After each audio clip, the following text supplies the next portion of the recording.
how do you do? I am Alfred Hitchcock, and I would like to tell you about my latest motion picture, Marnie, which will be coming to this theater soon. Marnie is a very difficult picture to classify. It is not psycho, nor do we have a horde of birds flapping about and pecking at people willy-nilly. We do have two very interesting human specimens, a man and a woman. One might call Marnie a sex mystery, that is, if one used such words. But it is more than that. Perhaps the best way to tell you about the picture is to show you a few scenes.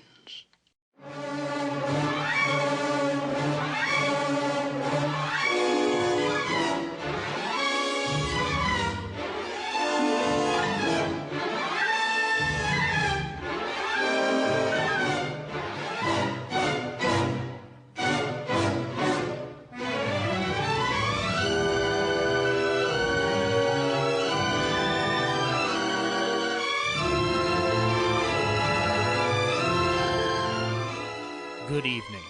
Welcome to the Shamley Silhouette.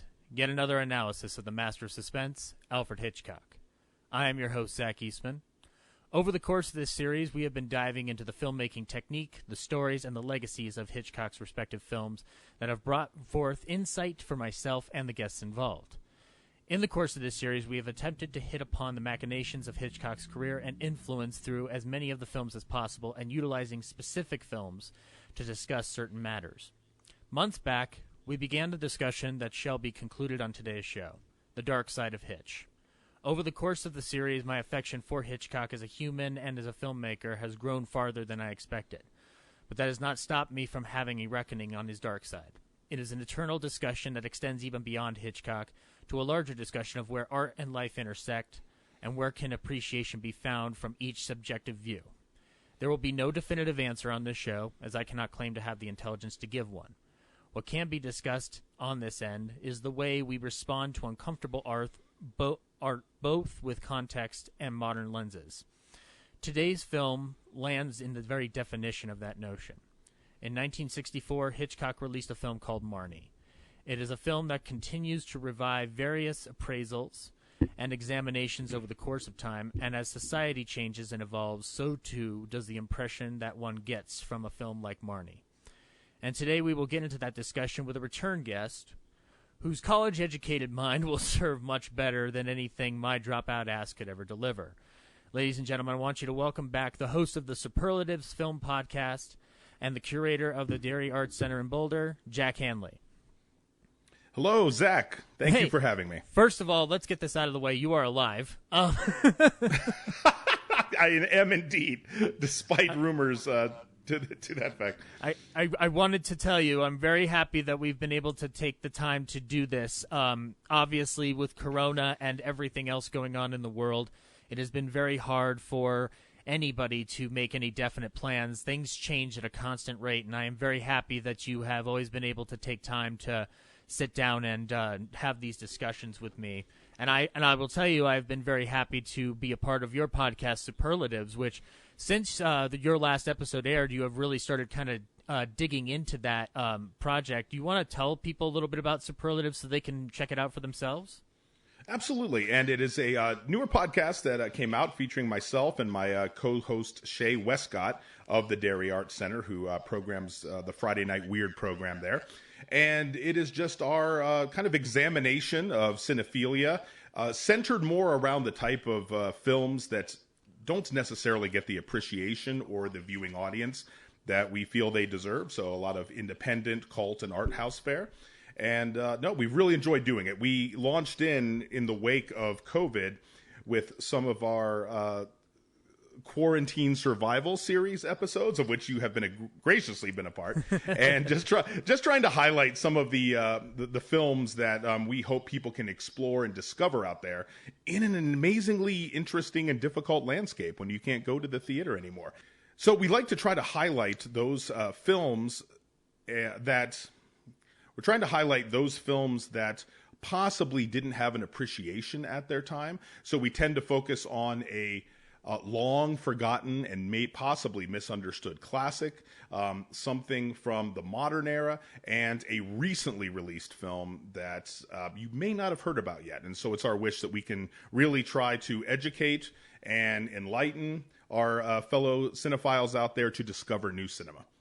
And it's a show that I feel has been very important, not just to the overall landscape of where we find ourselves in the current state of cinema, but also it managed to actually help this show in particular, and I'll explain why in a second. But the key thing that I love about Superlatives is that you are really actively working to expose films that don't get a lot of talk around the circuits and stuff, whether it's through streaming or even through theatrical releases prior to COVID. Like, there's a lot of films on the selections there that if I had heard about them, it was through the awards circuit only, and I was getting very little insight into where to find them. One of them was Les Miserables, which 2019 film technically, but I think it came out here a little bit late, but it is a film that has it was a relevant film when I saw it after you recommended it, but it's become even more relevant over the past month. Oh my God, right? How prescient a film was that exactly for this moment. Yeah, it's a film that I do recommend people seek out. I still haven't seen Portrait of a Lady on Fire, but it's a film that Les Miserables is a film that if I was going to take a shot in the dark, I'd say it's the one that I would have wanted foreign language film to dominate. But that being said, I'm also, having not seen Portrait of a Lady on Fire, which has been proclaimed as like the one that was supremely ignored, I will have to reevaluate once I see that movie. Well, and again, what makes that fun too is that we also illustrated the French film Hate, which now is, my God, going on its nearly 30th anniversary, and also couldn't speak more clearly to the moment we are in. It's almost as if this film were made last week. Right. So that's really been our mission right now, is to try to just expose people in this landscape to brilliant cinema that is vital and that matters, that you may not have experienced. Yeah. And I appreciate that you've had me on. The big one that I did was I was able to talk about two films that one of them is in my top 5 films of all time, and the other one is a film that it was The Sunshine Boys, which is a film that I rewatched it the other day, and I'm still amazed by how much heart there is in that movie. It's Herbert Ross, who's a director that I don't find particularly amazing, but there are things that he does in that film that are composition-wise some of the best I've seen for anything adapted from Neil Simon's work. So it's and I think primarily because it's a much more reflective piece by Simon than other films or other scripts that he's written or plays that he's written. Absolutely. So it's and I can say too that not only for us, it is an absolute treat every time you come on our show, but I think for our listeners as well, it's becoming a little favorite piece. We had said early on that when you're actually bringing up long forgotten classic cinema, there's no one I know in my milieu of cinephiles out there that I could probably better turn to than you. So we're just so appreciative every time you come on. Yeah. I've appreciated it too, and especially because like the goal of Superlatives has been first and foremost to make sure that it's available for people. And the part of the issue with classic cinemas is that not everything is available now. Like the things that we're discussing today on this show are obviously very accessible, but there are films obviously like To Be or Not to Be. You can find it on the Criterion Channel, and now I found out you can find it on HBO Max as well. But it's a film that's not super available anymore beyond the Criterion sect when it comes to physical media, and that's because that the licensing for it has been tossed around 500 different ways. But one thing's for certain is that like there are ways to find them, and sooner or later the different companies will have to start pushing these things. At Warner Archive, I think is the biggest problem I have with them is that they don't stream a lot of their titles without having to pay an exorbitant rental price. That's right. And I think it's something that will have to be effectively changed now that HBO Max is around. They'll have to start getting to that. But we're not here to talk about Warner Archive. We're here to talk about a film. It's HBO Max. We're here to discuss that. Yeah, exactly. HBO Max. We're not talking about Marnie today. We're going to talk about HBO Max and why you should watch the new Looney Tunes show, guys. It's amazing. No, that has been a bright spot on the network. Oh God, it's It's so great. They did it correct. It's wonderful. But we are here to talk about Marnie, a film by one Alfred Hitchcock, the subject of this entire series.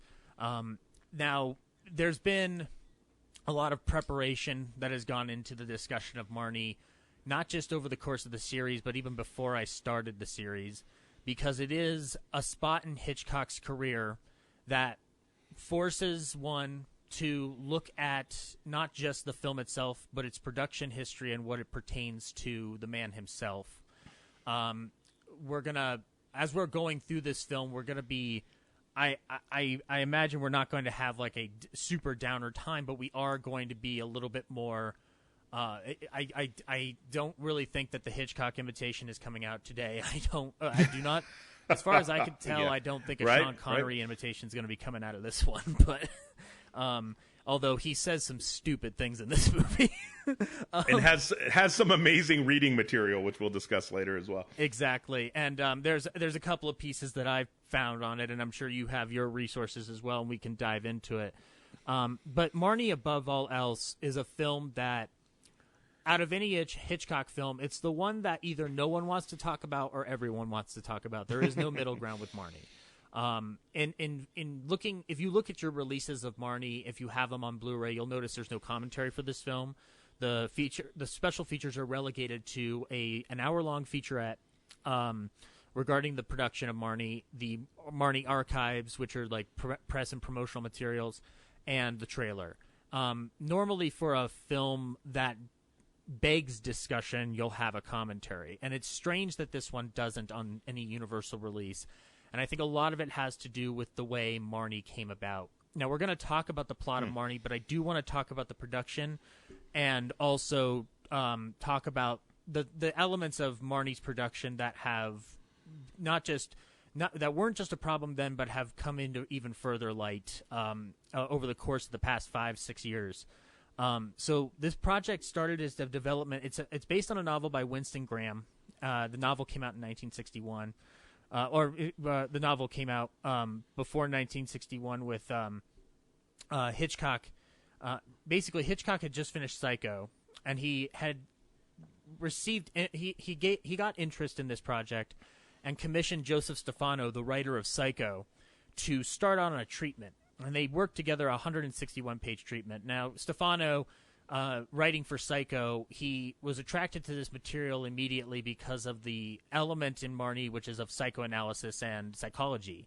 And Stefano is very proud of always pointing out, I was in analysis at the time. So he says that phrase so much in the behind-the-scenes featurettes, it's scary. Not just of this, but of Psycho as well. Psycho, it's ridden with it. But so he basically, Hitchcock was developing this project initially for Grace Kelly. Now, we've talked about Grace Kelly over the course of several episodes, and Grace Kelly at this time had already become Princess Grace, married to Prince Rainier in 1956. And she was interested in this film. She really wanted to do it, and it sounded like Rainier was okay with it. And then there were problems in Monaco to begin with. Sure. But one of the things that's been drawn to there are numerous accounts as to why Kelly dropped out. There are resources you can find through Secret History of Hollywood. You can find them through interviews with Pat Hitchcock. You can find them through books, whether they're whether they're biographies or just production notes on this film. But it seems like it's a combination of there are problems in Monaco and the fact that the last thing that the citizens of Monaco would want to see in their princess is her playing a sexually disturbed thief, which is the character of Marnie. So she's out of the project. Hitchcock is not particularly happy with this. In fact, he's rather livid. And he goes and makes The Birds instead. And around this time, Hitchcock begins molding his version of a star once again with Tippi Hedren. We talked a little bit about Hitchcock's behavior on The Birds, and it's, from all indication, from every single production document, regardless of what extent and who believes what exactly happened in each given instance, the bottom line is that Hitchcock was a less than desirable human being when it came to the production of this film, especially in his treatment towards Tippi Hedren. Tippi Hedren was told that she would be the star of Marnie on the set of The Birds. So Hitchcock had started really reworking this to put Tippi Hedren in the role that Grace Kelly would have assumed. And as has been documented with the production of this film, there's a halfway point where Hitchcock and Tippi Hedren come to blows. Hitchcock basically isolated her, made her feel alone, and basically was utilizing power moves that we have seen come to light in the recent years of other moguls that are incredibly inappropriate and unquestionably terrible. To the extent of what happened, there are numerous accounts. The one that has come out recently is Tippi Hedren saying that that Hitchcock had basically proposed sexual Congress, and she rejected it. And as a result, Hitchcock isolated her on set, made her feel like the odd one out. Exactly. And not only that, but also just an obsession with the harassment. Yes. To the point that the quote I found that was most ominous is Tippi referring to him in his legacy as that of an evil obsessionist. Yes. So it was, spent the rest of his time then, after she rejected his advances, quite literally trying to ruin her career. Yes. Now, I will point out that there are numerous accounts of to what extent the obsession was within the sexual realm, or what it was it a power move? But I'm more inclined to listen to Tippi Hedren on this because she is the one who experienced it. I am going to say that, for how much of fondness and affection I have grown for Hitchcock over the years, there is this bug here in the room that has to be addressed, which is that, like, for all that Hitchcock has accomplished, you do have to reckon with this simple fact about Hitchcock, which is this is the way he behaved on this set. This is the way he behaved on the set of The Birds. There are a lot of different examinations into why this is.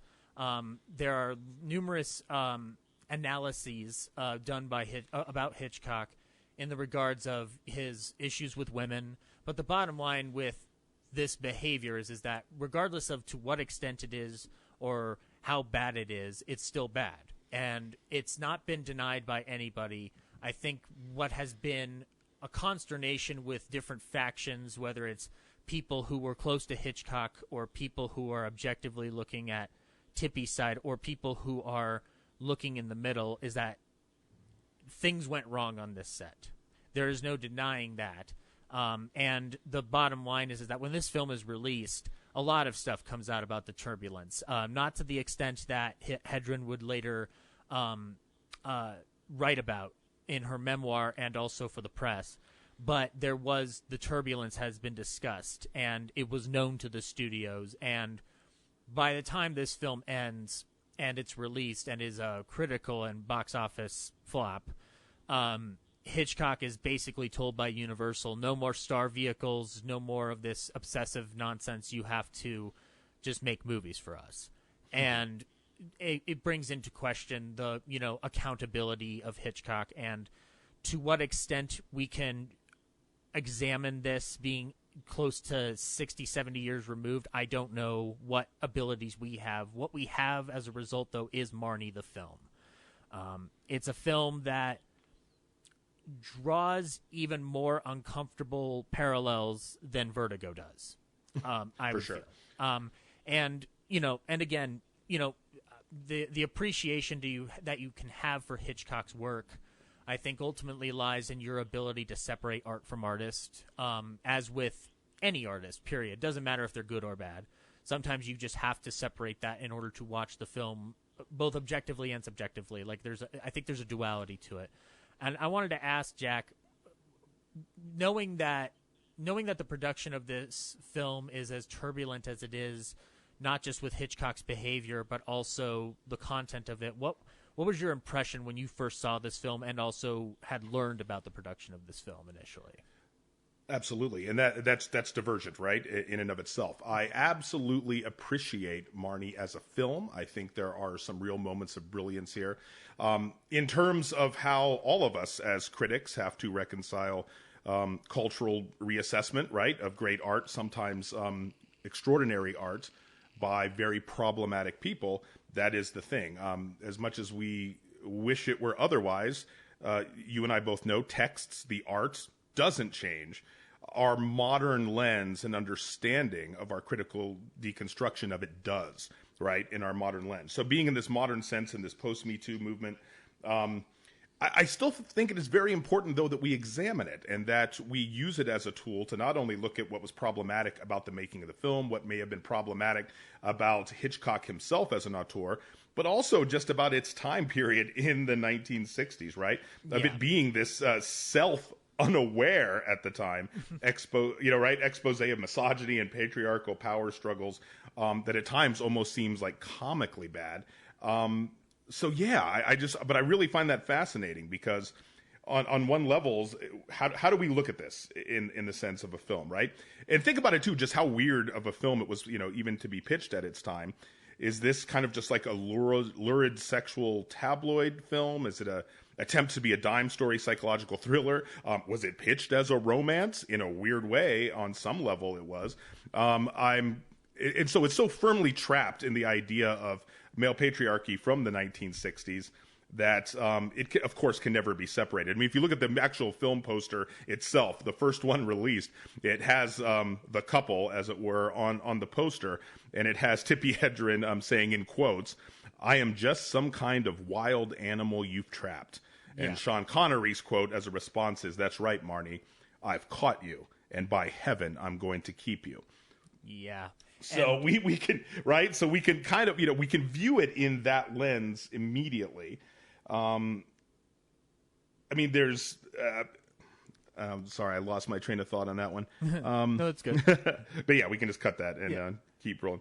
I mean, the ultimate way to look at this film is, and I hope we get to explore its filmic merits and demerits on one level, but I think ultimately what we can be okay as mature critics and mature thinking intellectuals out there in the world is the understanding and embracing that our modern lens and our modern audience will not allow us, our cultural zeitgeist, will not allow us to perhaps love or view the film in the same way that Hitch did or wanted us to, right?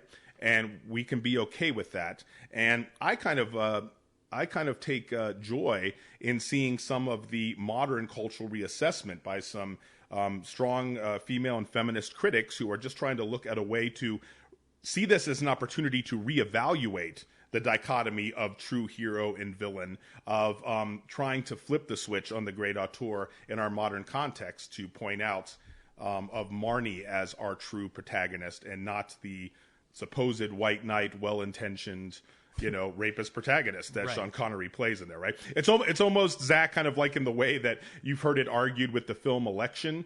It's kind of at what point, where you're at in life, whether you view Tracy Flick as the hero or the villain. And I think that many people have enjoyed that film and come to terms with the fact that at various times in their life, they've actually flipped on their opinion on that. And I think we can try to do the same thing here with this film. And I think it's important that we do, that the film is examined, we discuss it, and we bring these elements to light so that we can appreciate the film in that way. Right. And to clarify what we were talking about within the production, from the start of this show, I set out to not specifically focus on Hitchcock the man and more Hitchcock the filmmaker. But with this, I wanted to basically address Tippi Hedren's experience on this, and also to point out that Hitchcock is, as discussed in a lot of things, like there's a lot of different points of his psyche that draw him to this point.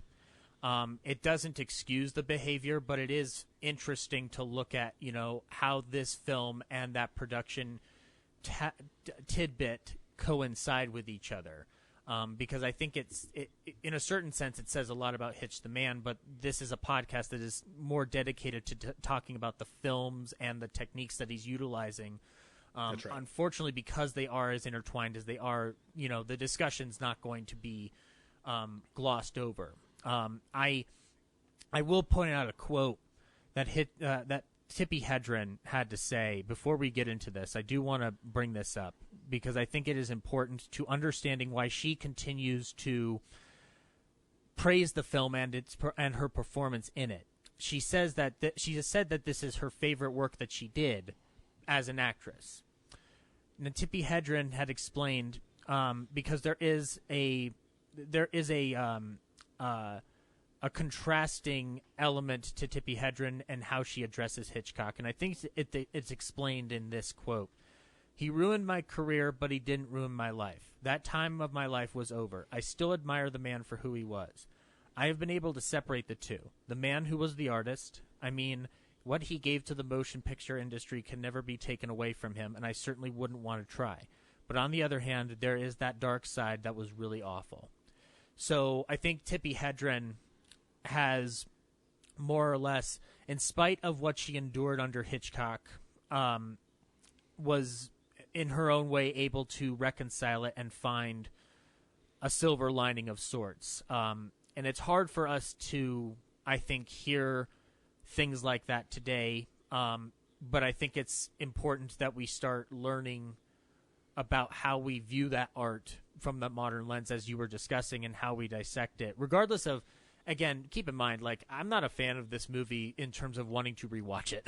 It's not an entirely rewatchable film, to say the least, for me. But it is a film that, especially as I rewatched it last night, Marnie is a film that I think has a lot of layers to it, and I think it's a testament to not so much Hitchcock's ability, but the ability of his team. And it's also a prime example about what happens when you take those things away. Because we should point out that Marnie is one of the last films to feature most of the collaborators that made his career so successful in the 50s and early 60s. I'll go through the credits right now. Directed by you-know-who. Screenplay by J. Presson Allen, and we'll talk about her in a second, based on the novel by Marnie, starring Tippi Hedren, Sean Connery, Diane Baker, and Martin Gable. Music by Bernard Herrmann. Cinematography by Robert Burks. Edited by George Tomasini. With costumes by Edith Head.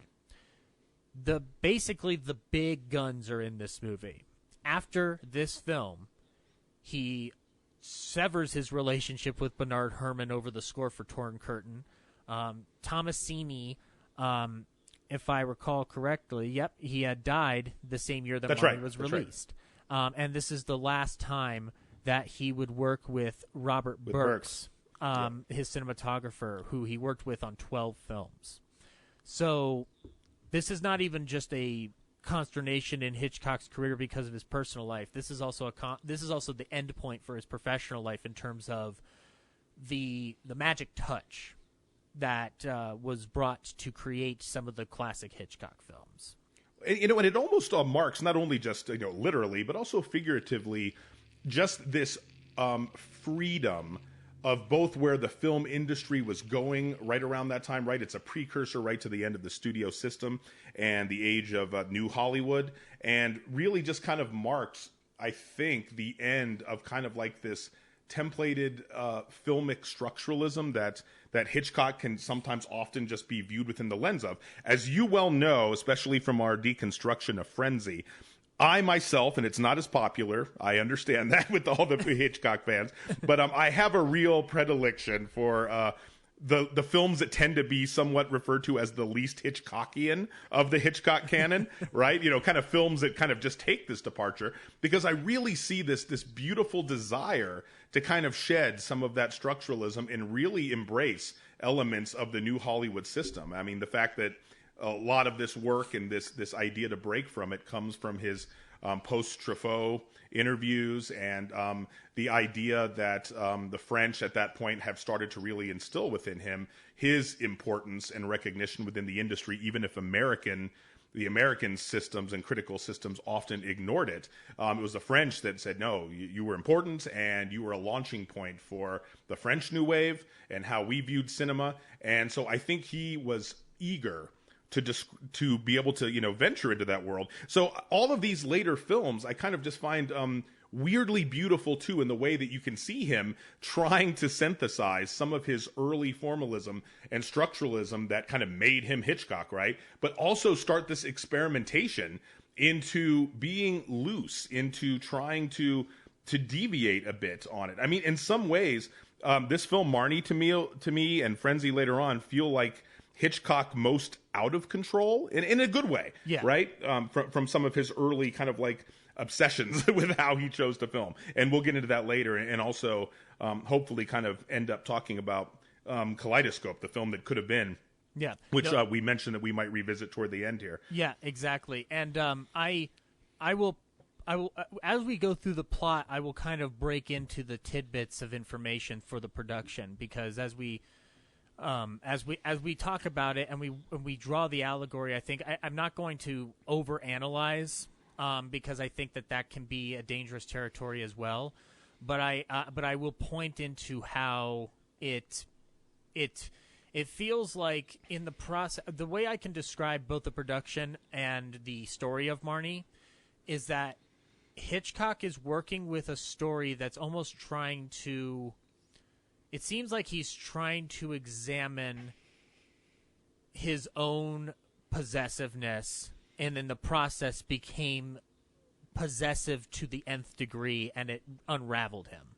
Because this film has been designated as a film that kind of unraveled him in an unhealthy way, not to mention the other lives that he unraveled, whether it was Tippi Hedren or, I mean, there's a lot of patience that Elmer Revel had to put up with in the production of this film. And there's in The Secret History of Hollywood, the host really paints a picture of what Hitchcock's psyche is going into Marnie and what it is coming out of it, and also the other people around him. And it shows an enormous amount of patience on Elmer Revel's level that that you cannot deny.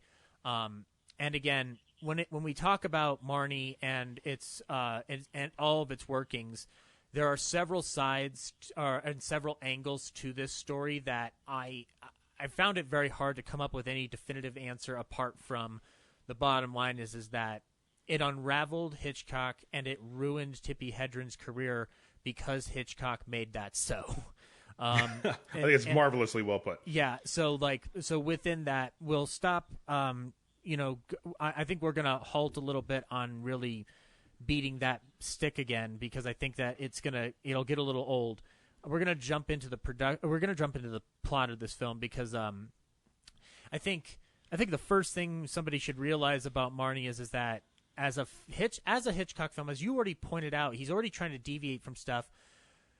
There's also a element of this where it feels like it's an attempt to do something that he would do in the 40s with Ingrid Bergman, but deviate even further, because the suspense and the thrills of this film are so internal that there's no real set piece in this movie like there is in a Hitchcock movie. There isn't a huge set piece apart from maybe The Hunt, and I even take issue with that being a huge set piece.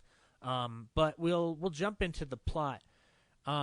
We open up on which I think is interesting for the time, is that the title card cuts immediately into Marnie walking. Or a dark-haired lady walking down a train platform, and then it cuts to a man named Sidney Strutt basically explaining how he was robbed of $10,000 from his company. And then he goes into why this woman, what this woman looked like. And the circumstances by which he hired her. Yeah, which exactly. it's a wonderful scene. His secretary is eager to point out, like, well, she had no references, don't you remember? And so it's pointing out Sydney's gullibility in falling for her charm. And in this same scene, we meet one Mark Rutland, played by Sean Connery. And it's important to talk about Sean Connery here in this movie, not just because of the role he's playing, but because of the role he's played most of his career. Exactly. It had just come off 2 years earlier, his foray into such a role. Yeah, now, full disclosure, I'm not a Sean Connery hater. I understand why Sean Connery peeves people off, and I get it. I do appreciate his performing ability in spite of the fact that he has terrible things to say out loud. He had been James Bond at this point. Dr. No had come out. It was a hit. And Hitchcock was actually tangentially connected to James Bond because they wanted him to do it with Cary Grant. And Hitchcock said no, and Cary Grant said no. And so that's kind of – it's not the one thing they were relying on. But like the Bond movies evolved eventually into what we got with Terrence Young directing Sean Connery and Dr. No. And obviously Sean Connery's performance of James Bond is a definitive one. It's one that carried on a form and characterization that wouldn't really be broken, I think, until Daniel Craig came around. That's right. Absolutely. You could argue that Timothy Dalton kind of takes it to a different degree, but there are still elements of Connery in Timothy Dalton's portrayal, and it's just because of the way it's written. And I haven't really seen a Roger Moore Bond movie, so I can't. Count yourself fortunate, my friend. I see. That's the thing. Also, unpopular opinion, but I know people who are fond of Roger Moore. My best recollection of Roger Moore is when he plays James Bond in Cannonball Run, and it's a fun role for him. But regardless, so Sean Connery plays Mark Rutland, a wealthy widower who owns a publishing company in Philadelphia. And he basically is reminded that he saw this woman that had stolen from Sydney. And as we cut away and reveal the woman changing her identity again, we see that she is no longer a dark-haired beauty. She is now a blonde bombshell named Tippi Hedren or Marnie or Margaret Edgar or one of many other forged Social Security documents. I haven't seen this many names since I can't know when, because she's been doing this hustle for so long. Basically, she assumes identities, lays herself into a job, and then steals money from those safes. And she takes the money to, amongst other things, to fund her horse riding habit. Where she an attempt to earn the love of her mother. Yes, Bernice, played by Louise Latham, in a performance that I think Louise Latham is amazing in this movie, as is Tippi Hedren. She is great. That's the thing. And yes, Tippi. Can we just acknowledge at the top how critically slammed she was at the time for her perceived lack of ability in acting, and I think she is absolutely incredible in the performance. Yeah, I think that any criticism of her performance of the time is complete horseshit, because and it's not for me to get too abrasive with this, but I think that Tippi Hedren does the best job in the movie because she is asked so much of her. And knowing what we know of the production, where at the last third of it, Hitchcock and her were only speaking through third party, the fact that she gives the performance that she gives is astounding. And to the fact it shows her ability. This is a woman who'd only had one other film under her belt, which is The Birds. So for her to jump from The Birds to this is incredible. Absolutely. And it is a testament to Hitchcock's ability to there were discussions about the character prior to the isolation that she would later feel under him. They were discussing this character and breaking it down. So Hitchcock had these discussions with her and the screenwriter J. Preston Allen in advance to really dig deep into the character and what she was feeling. So there's a lot of things that she already knew going in. So basically, we learn slight evidence that, obviously Marnie and her mother have their issues. She does not feel that she is loved by her mother. We get flashes of Marnie's trauma trigger from her PTSD, and it comes in the form of the color red. We don't know at this point why the color red affects Marnie. We just know it affects her, and it sends her into what we now would refer to as a bit of a PTSD kind of triggering event in a flashback. Right, from repressed memory syndrome, which at that time was, they had just started venturing into even trying to understand that phenomenon. Yes, and this is a phenomenon that has evolved over the years in terminology, battle fatigue, shell shock, battle fatigue, and then finally PTSD, which, obviously more attributed to soldiers initially, but we have learned over the years that trauma is not relegated solely to a battlefield. It is also inherent within domestic situations, life-changing events, and also violent events on a local scale that are not on a battlefield. Absolutely. And so we learn in this scene that Bernice is rather cold, or at the very least, she is very definitive on her pride of Marnie is that she doesn't need a man. And this brings up an important element of Marnie and how we view it today is that from a lens of a modern view, the conversation that they're having on its surface seems like it's progressive about like you don't need a man to be as successful as you are, but the caveat that's being presented is that Marnie is a thief and is breaking the law. So there's of the time reading of this film that suggests that they're making Marnie look terrible.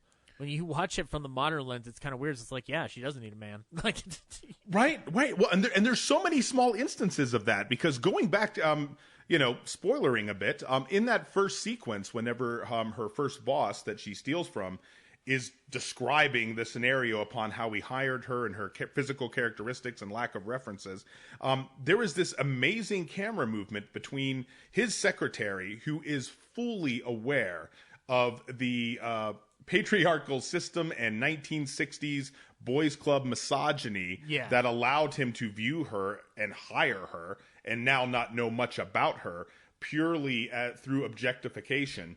And then it simultaneously cuts back between the detectives who are laughing and giggling at his descriptions, right? When the best you can give of a description of your employee is her dress size and having good teeth, right? That tells you everything.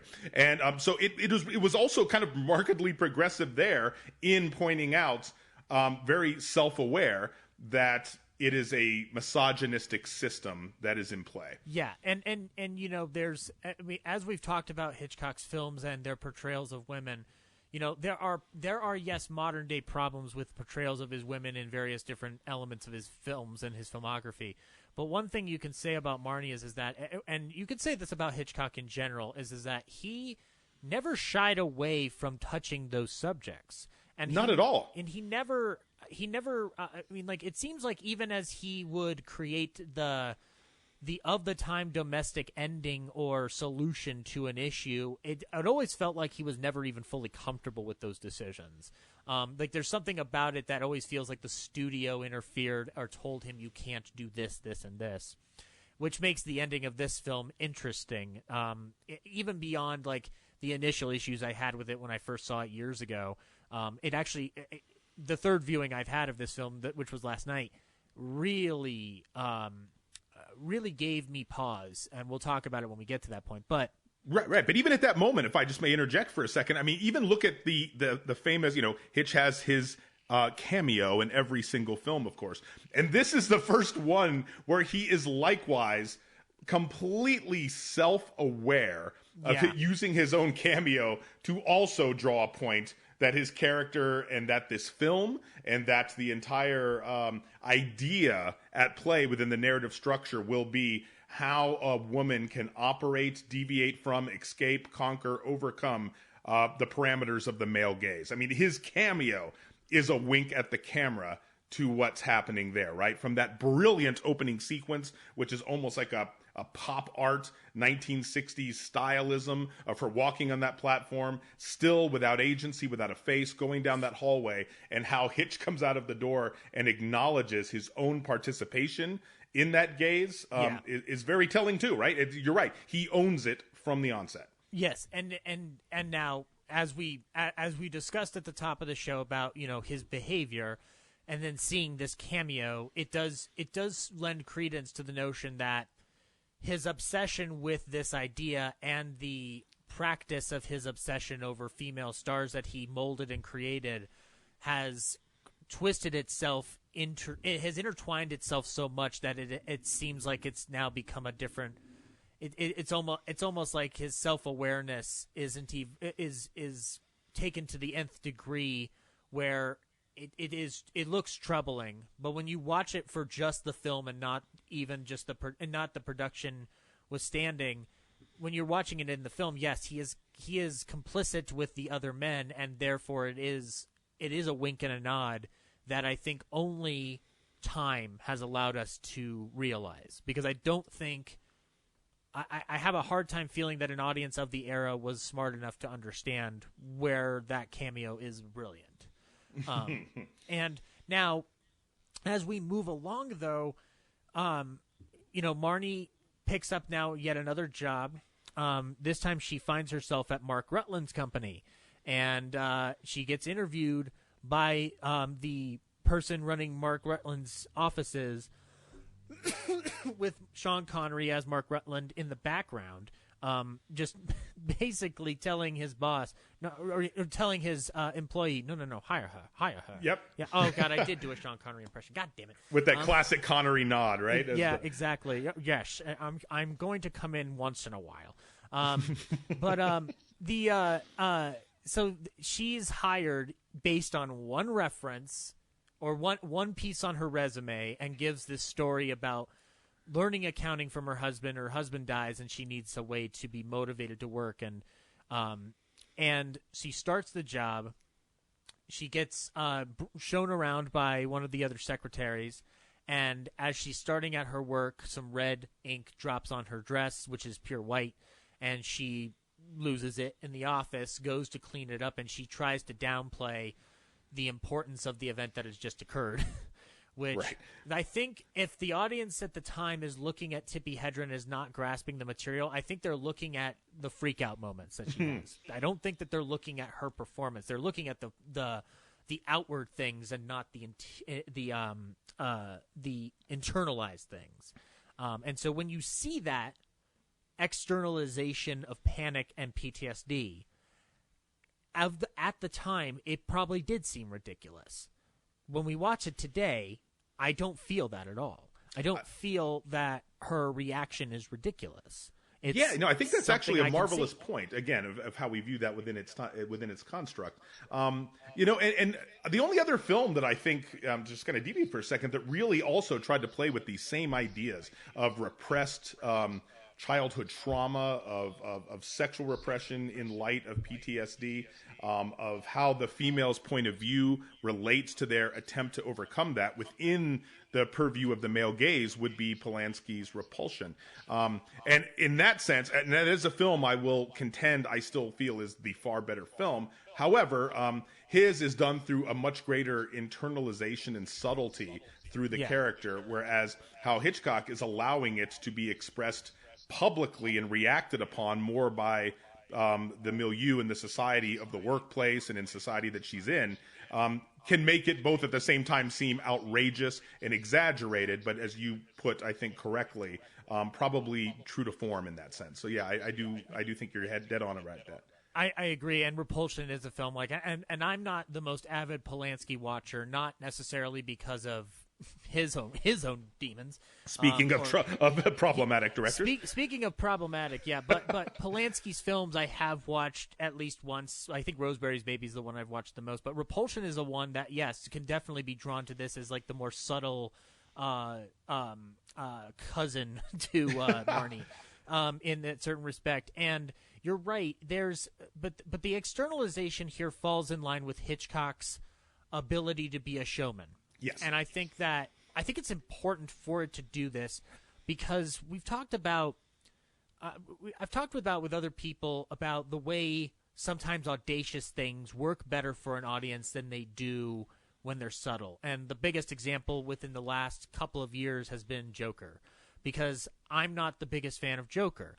But regardless, that film works on broad strokes. Joker works on broad strokes the way Marnie does, and as a result, within the world we live in today, something like Joker gets a better response. When Marnie's working with the broad strokes, it's seen as comical, but it's also coming from a period where the cultural discussion hasn't evolved to the point of let's talk about this issue and this issue with women in particular, which I'm not going to claim to be an expert on female psychology or female issues because I'm a dumb man still learning.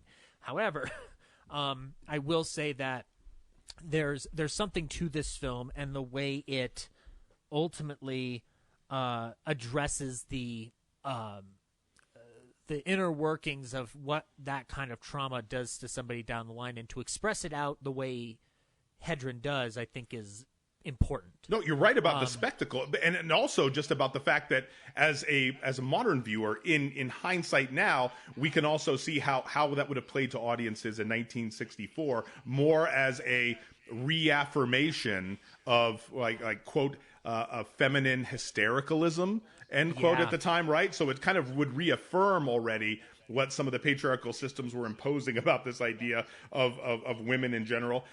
So yeah, I think that's absolutely fascinating how that, I don't think that was Hitchcock's intent. I do think he was dealing, as you said, as he always does, with spectacle to try to illustrate this strong externalism of this issue. And I agree with you, what you said earlier. I don't know that audiences of 1964 caught that at the time. No, yeah, and again with Hitchcock, obviously his noted issues with women withstanding, I always feel like when he's addressing societal norms, he questions them. He'll adhere to them, but he questions them at the same time. So delights in watching the anxiety of the audience respond to them. Yes, exactly. And he walks those lines finely in most of his films. Not even just Marnie. Like nearly every film he does walks those lines delicately. For the time. It's why you could still watch his films and look at them in a modern context as at times progressive and even at times regressive at the same time, because he's having to do a balancing act each time. It's not like he was either interested or even able to make sincere and utter statements about the state of the world, but he is able to address them in his own way. But as we go along in this film, the boss says, hey, Mr. Rutland overheard that you like to work overtime. Would you like to work Saturday? So she comes in on Saturday and comes into Sean Connery's office, and as Mark Rutland, as I will keep saying, and Rutland is starting to do some work and then just proceeds to talk about animal psychology. Which is, I would like to point out the cameo, the shockingly, unintentionally hilarious cameo of the framed portrait of the jungle cat on Sean Connery's desk in this scene, which seemed as if the cat had somehow like posed for a portrait at a Sears in 1987. Yeah, it's just absolutely beautiful moment in the film. I got rejected as the MGM logo, so this is my work now.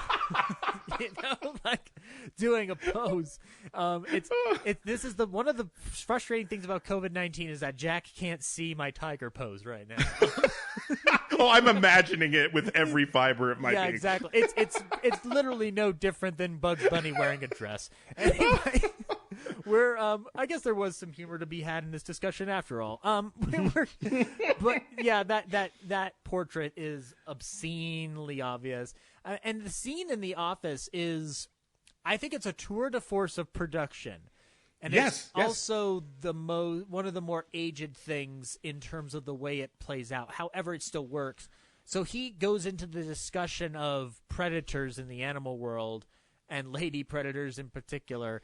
And the obsession with animal psychology and behavior in this is part of J. Preston Allen's version of the script. Now, J. Preston Allen is she was a playwright that was tapped by Hitch after both Stefano and writer of The Birds Evan Hunter were dropped from this script.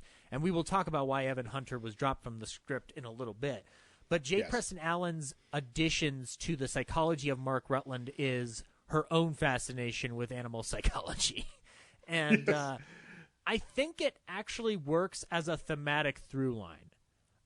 It's a little rough, but I don't find it to be of complete uselessness. I think if anything, it gives the most on the nose discussion of what Mark Rutland is trying to do as he goes forward in this story. It doesn't always work, but I think there are worse ways to draw illusions. I think. Of course, and as I mentioned too, even unintentionally works for the modern era deliciously to point out exactly this idea of in some ways the structure and format of the character who has to save the woman, cure her from all her ailments, the domination, the subduing and taming of women as a purview of the male responsibility is just showcased there in such a way that I haven't seen as recently as maybe like Von Trier's Melancholia with the character of Kiefer Sutherland as well, right? This is this idea that man has an innate duty to subdue things wild, tame them, put them under control for them to truly realize their potentiality, right? So I think it works. It works even better for us. Yeah, exactly. I do think that actually it works better, regardless of how on the nose it is. It's not a disservice to the film, and we learn that an additional trigger of Marnie is storms in this scene, because the most insane storm ever happens in this and localized. Scene. It is like, and this is the thing. I'm not like, full disclosure. When I'm making these extreme statements, it's not because I'm like making fun of it or I'm better than the movie. It's just that the production value of this storm is incredible and at the same time audacious, much like the movie itself. And absolutely, he even says, like, don't worry, the building is grounded. And of course, that doesn't mean that they're safe from the windows, because a tree comes through that fucking window. Boom! The moment, and it obviously it scares her into the corner, and that's when Connery makes his, I'm gonna call it his Bond move, because it feels like a Bond move, which is very weird, but it's like that's a moment that is definitely of its time, where a romance or a love of any kind, regardless of where this love goes, is very, very expedient. As they get to know each other a little bit more, he learns that she likes horses, so they go to the racetrack. They have a time at the racetrack where she is also identified by another person that she had swindled, but she denies it flatly, and Sean Connery tells him to go fuck himself, essentially, without using that phraseology. and they go to see one of her favorite horses at the paddock, and she sees the horse's garb, or his saddle, is red, and she goes into another attack. And the reoccurring motif. And if I just make quickly, just before we depart from that amazing office sequence there, two items that just jumped to mind. Exactly what you said with the production value that I think gets underplayed and underserviced sometimes whenever we look at this critically. That is very much Hitchcock in that scene, and even in spots all throughout this film, really flexing his old expressionism, his German expressionist roots there, in the striking and startling, almost, they're literally at times the inclusion of fake and painted set pieces, which a lot of critics at the time were pointing out just illustrated like a silliness or almost a campiness that they couldn't understand, without recognizing that this is Hitchcock flexing his old muscle of where he cut his teeth and what that sort of thing meant. As we discussed, he launches into this film with a very externalized component of her madness, of her trauma, but at the same time, the German expressionism and its stylism in set design allows a simultaneous internalism through symbolic archetypes. So I think that gets kind of undersold. People don't, I think a lot of people at the time really missed and misjudged that. The second thing I just want to say very quickly is, yes, that Bond move, you hit it, complete nail on the head, which goes from like assertiveness to protector to the comforter, and in the same move, it's a way to cop a feel and move on to a sexual advance. And the ease of which Connery does that is pure early Bond, but also illustrates exactly the point you made about where we've come within the series with Craig. It immediately made me think of a Bond move from 1964, and then flashed forward to how that exact another comforting scene of a female protagonist in trauma is done with the reboot of Casino Royale, in which you have just Daniel Craig truly offering care and comfort without trying to make the move, something that would never have been done at that time. So I just wanted to that scene throw you shower, a bone there that you're dead on in that. Yeah, that scene in the shower in Casino Royale is it's such a weirdly mature scene in a Bond movie. Right? It truly attempts to create some revisionism with this character in a reboot. Yeah, exactly. And I will say, to add on to your point about the expressionism in this film, yes, this is obviously Hitch drawing back to the things that inspired him initially when in the British Gainsborough and Gainsborough period, where he has influences like Lang and Paul Lenny, really, and Murnau, really showing him a way to convey the character without using any dialogue. And the additional factor of this is that this film is a colorist's dream. This is, if Jack Cardiff shot this film instead of Robert Burks, I would have believed you immediately because it looks like a Cardiff movie to a certain respect. Right? Oh, my God, so true. Now, Burks is a brilliant cinematographer in his own right with color, but Cardiff painted pictures, literal pictures with paint. Whether it's Black Narcissus or The Red Shoe, Cardiff was one of those guys that could paint this kind of picture, and I think Burks comes the closest to painting a Cardiff picture than any other cinematographer when it comes to the imagery in this film. Not just with the flashes of red, not just with the work with the lighting, but the way that the film feels like a painting.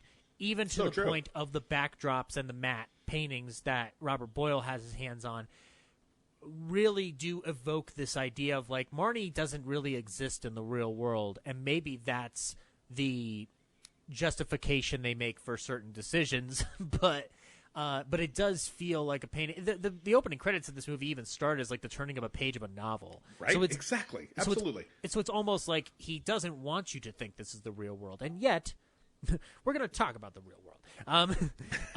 So they kind of develop a fling, but obviously Marnie's using it to her advantage to gain more trust so that she can pull off her heist, which my favorite thing in Marnie is the heist scene. Let's talk about that fucking amazing scene. This scene has zero sound in it for the most part. Like, I think it, like maybe 2% is sound. That's right. There is maybe the closing of the vault door is about the only thing. You almost think for a moment that he's doing, like, you know, that Godard moment of silence. Like, it is just deathly quiet. Yeah, it is the closest that I've seen to that utter silence.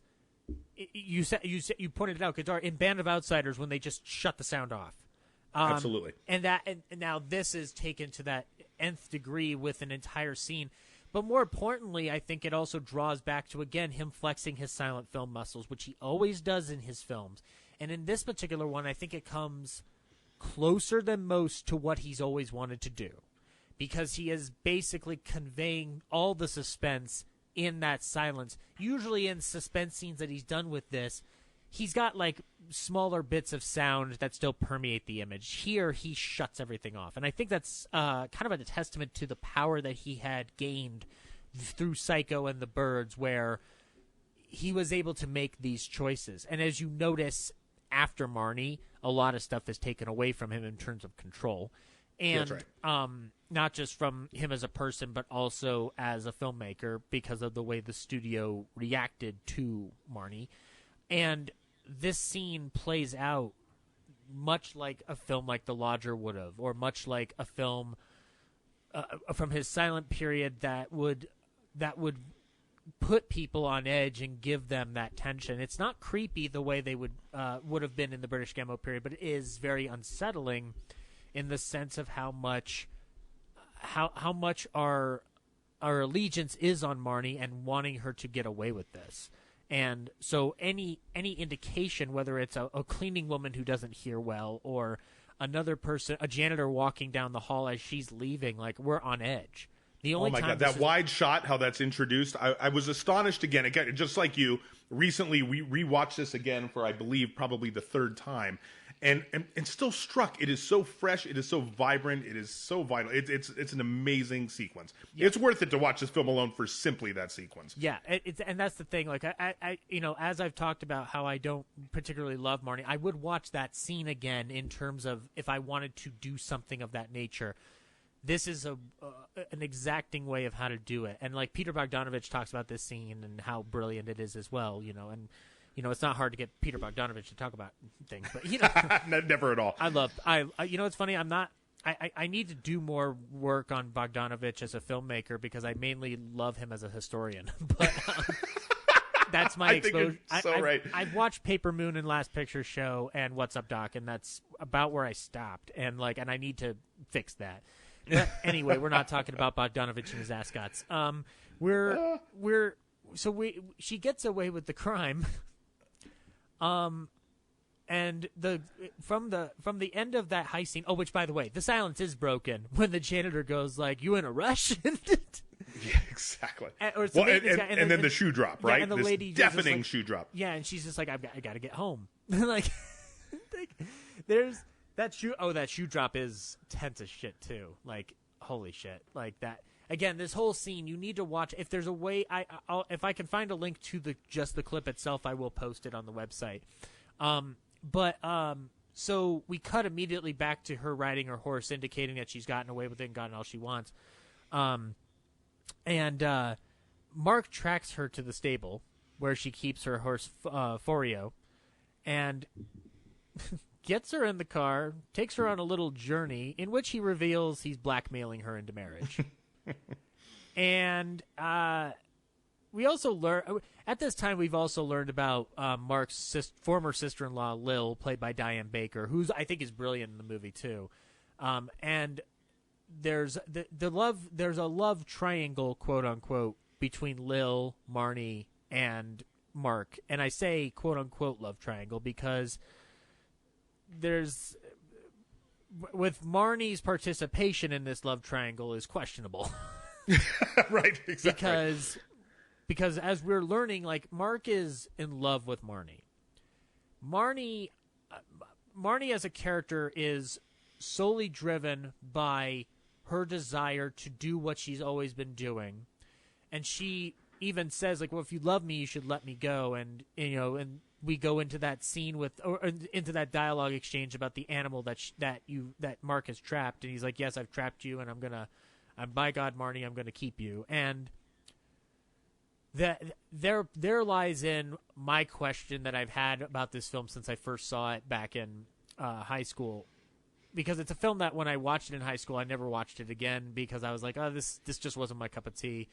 And then watching behind-the-scenes footage, I was like, oh, this is definitely not my cup of tea. Now, as I've grown older, watching this kind of uncomfortable art is a lot more important. And, my question is like, what, in your opinion, Jack, how does Marnie feel about Mark, period?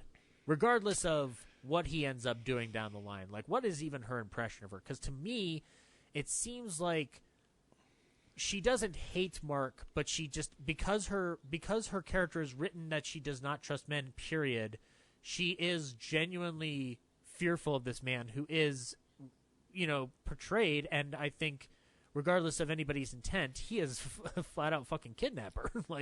Right. No, exactly. Yeah.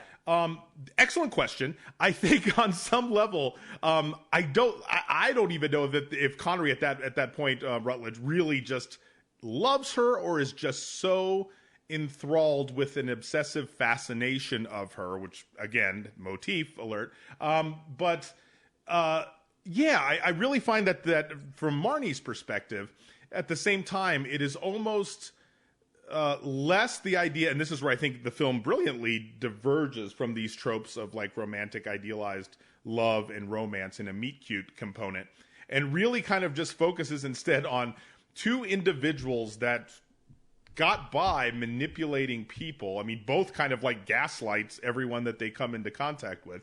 And they both seem simultaneously fascinated that the other is in some way defying the norms of gender expectation. Right. In the sense, I mean, that for Connery's side, absolutely that is what he is fascinated by. I mean, he has been, of course, Zach, reading Sexual Aberrations of the Criminal Female. Well, of course. The brilliant book with no author in the study. Jack, weren't we all required to read that book in school? I can't. It's just amazing. So there's a real. It was the Bible and this book. So for Connery's side, I truly think it's him almost like discovering this new species of female that is because and going back to Bogdanovich, one of his assessments that I always found interesting was this idea that Connery is in some way stimulated, and one could even say aroused sexually by her transgression of the law, by her transgression of what the expectations are for women to be what do you call it, like subservient and quiet and not taking these chances that she does. Right. So again, for me, it's much more of like a fascination between the two of here's what society has deemed gender roles are, or here's my expectation, and they're at once finding each other as people who are not fitting that mold. Right. And I think that, but now my initial takeaway when I first saw the film was like, oh, it's a kidnap situation and a blackmail situation to boot. But as I've watched it, my impression of it is that, like, well, obviously Marnie's feeling towards Mark, to my mind, is regardless of any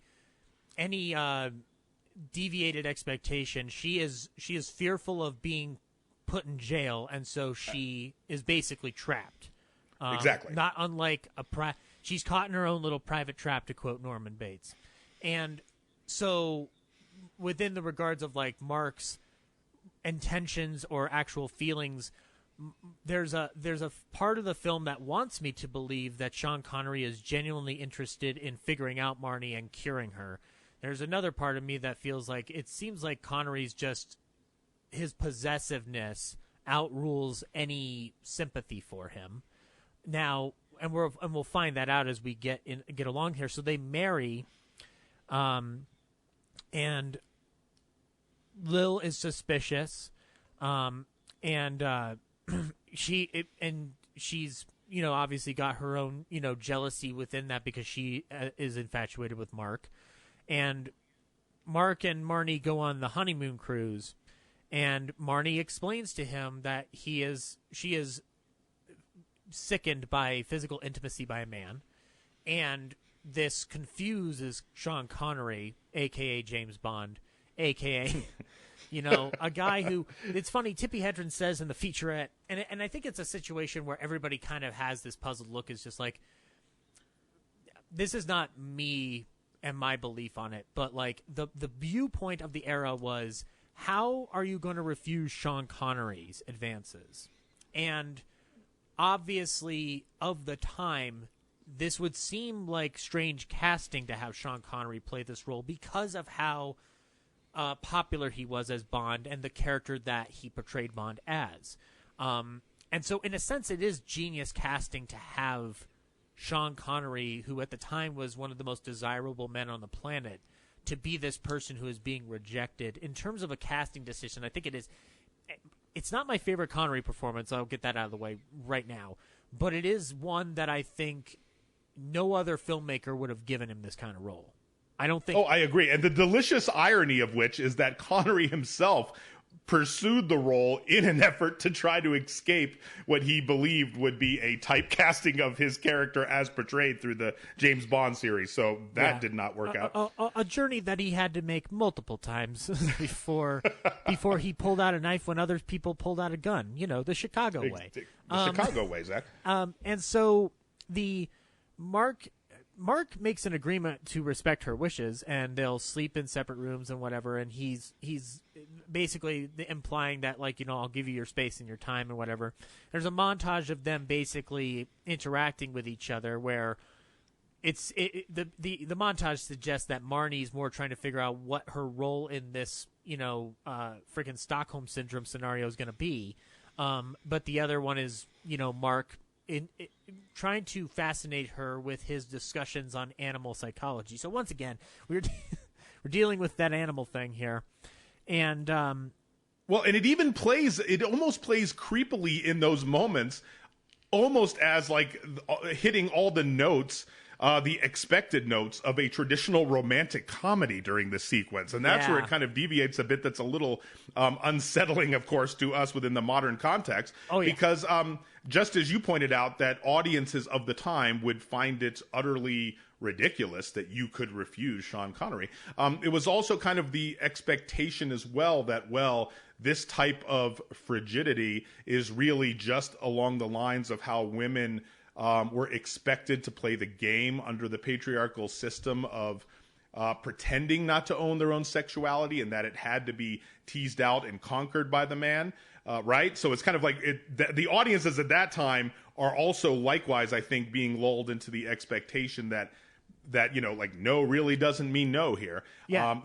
Which is exactly why it was treated very differently by the viewing audience than by us now, not recognizing the absolute sheer terror of her trauma and everything that she's gone through. And as we're getting into this next scene, and even leading up to it, I will say that Sean Connery, if his desire was to shed the image of Bond with this role, I think he definitely succeeded, but not where he thought he would, because not even close. I find that just hilarious. This is one of the most terrifying Hitchcock villains in a movie, period.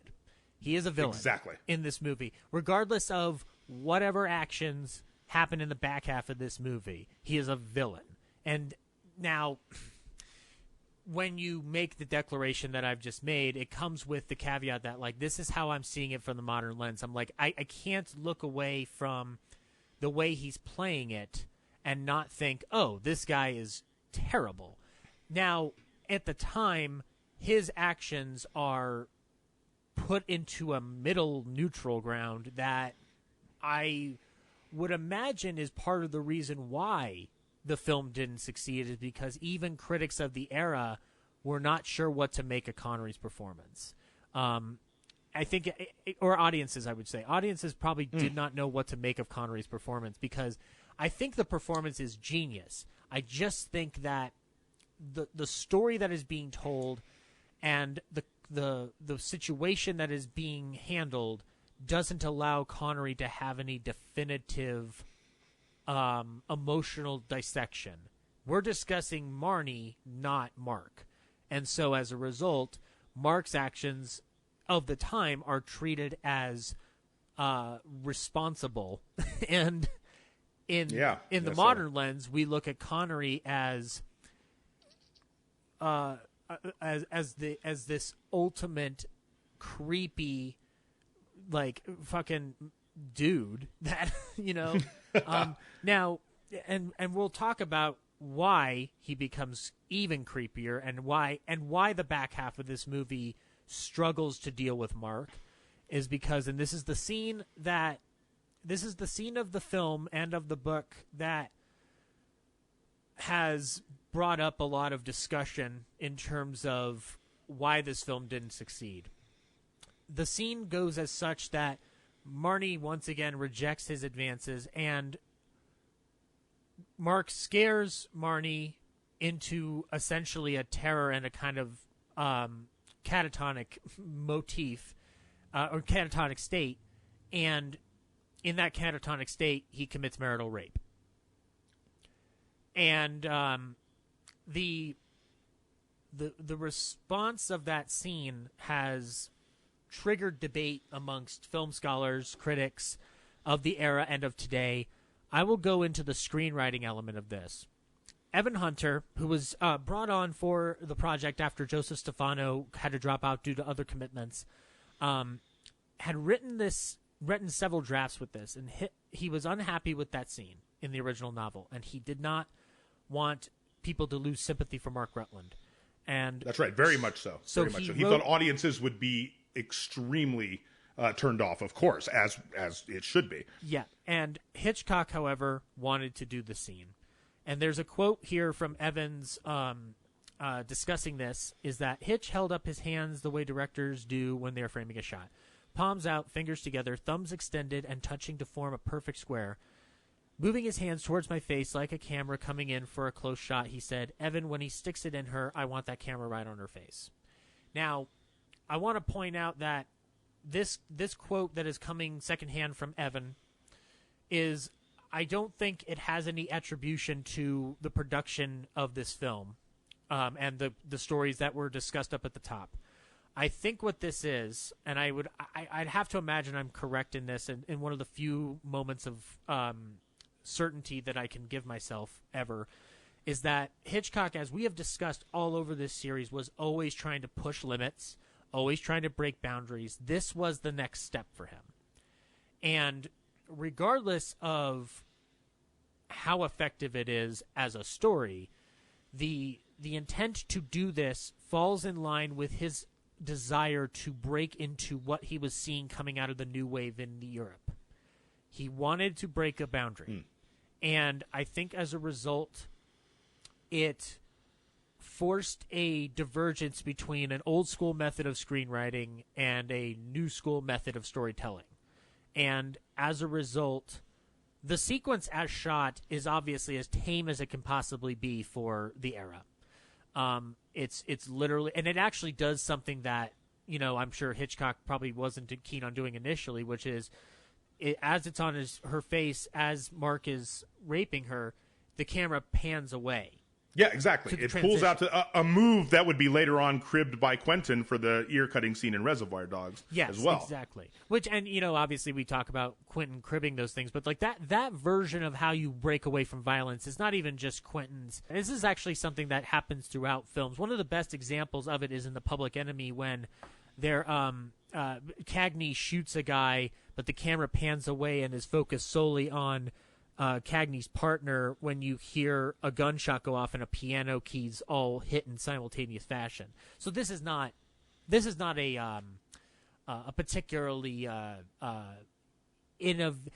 unique trait to only Hitchcock or even Tarantino homaging it or whatever you. Of course not. Yeah. But it also sets the frame though. I think there's two ways there. It can also there's a lot of times where the violence is done off screen in a sense to spare us the idea, right? That seems more of like a function of our cultural taboo, the zeitgeist at the moment, and how we reflect our own response to violence. But to have the technique where you are through basically the gaze in the lens of the camera, you're complicit rather, with the scene and the actions that are going on, and then having this amazing self-awareness to then pull your gaze away and look at something else distastefully, says so much about the self-awareness of what's happening in that moment. Yes. And your own having to wrestle with what you're trying to portray and its acceptance with the audience. Right. And so Hunter wrote a draft containing the scene, and he wrote an additional substitute sequence where he had that sequence in white and then he had the rape sequence in yellow page and pleaded with Hitchcock to use the white page instead. Hunter was fired from the project in May of 1963, and his replacement, J. Preston Allen, she later said to Evan when they met, you just got bothered by that scene. That was his reason for making the movie. You just wrote your ticket back to New York. And just as basically, Preston Allen, in her interviews on the featurette, she has later observed her own insensitivity at the time. Yeah, oh yes, absolutely. And I think it's interesting because it's a female screenwriter coming out of Broadway with a play that she hadn't been able to get off the ground, and Hitchcock taps her to do this. And this is a building ground for Preston Allen to work in the industry as much as she did over the course of her career. She died in 2006. Amongst the things that she worked on and contributed to were films like she wrote the screenplay for Funny Lady. She did under a pseudonym the screenplay for Lord of the Flies in 1990. She worked on the screenplay for Cabaret. She had a career, and she even did script doctoring work for films like Never Cry Wolf and Copycat, which makes sense when you watch films like that and look at something like Marnie. And she also had stage plays and worked on television as well. So there's a career that's born out of here for a female screenwriter. What's interesting is that her decision to work within Hitchcock's desires for this film, and then her later having to reckon with it on her own terms. I think that there is still evidence within her interviews that she doesn't fully understand what she did. I agree. Yeah, when you watch those, I think it's apparent. And you watch them evolve over time, right? Some of the earliest are just downright defensive and dismissive and gradually soften maybe a bit. But yeah, I fully agree with you. I don't think that she ever came to terms fully and reconciled with the weight of this scene, what it meant for culture, what it meant for the complexities, not only of this film, but how we are now discussing it now, like, right? For, all these years later, how it's going to be framed and viewed. And she did make a pointed observation about Hitch's behavior on set towards Tippy, and it was like, an old man's tete-a-tete, which is, that's what it is, even though it's much more than that. But that's a summation of what Hitchcock was doing throughout the 60s in this period. And so, like, she was not unaware of how strange this got later on down the line. And so with that scene, that happens. The next morning, Mark is wakes up to find that Marnie is gone. He looks around the boat and finds that she has tried to drown herself in the pool. He pulls her out of the pool, performs it's not CPR.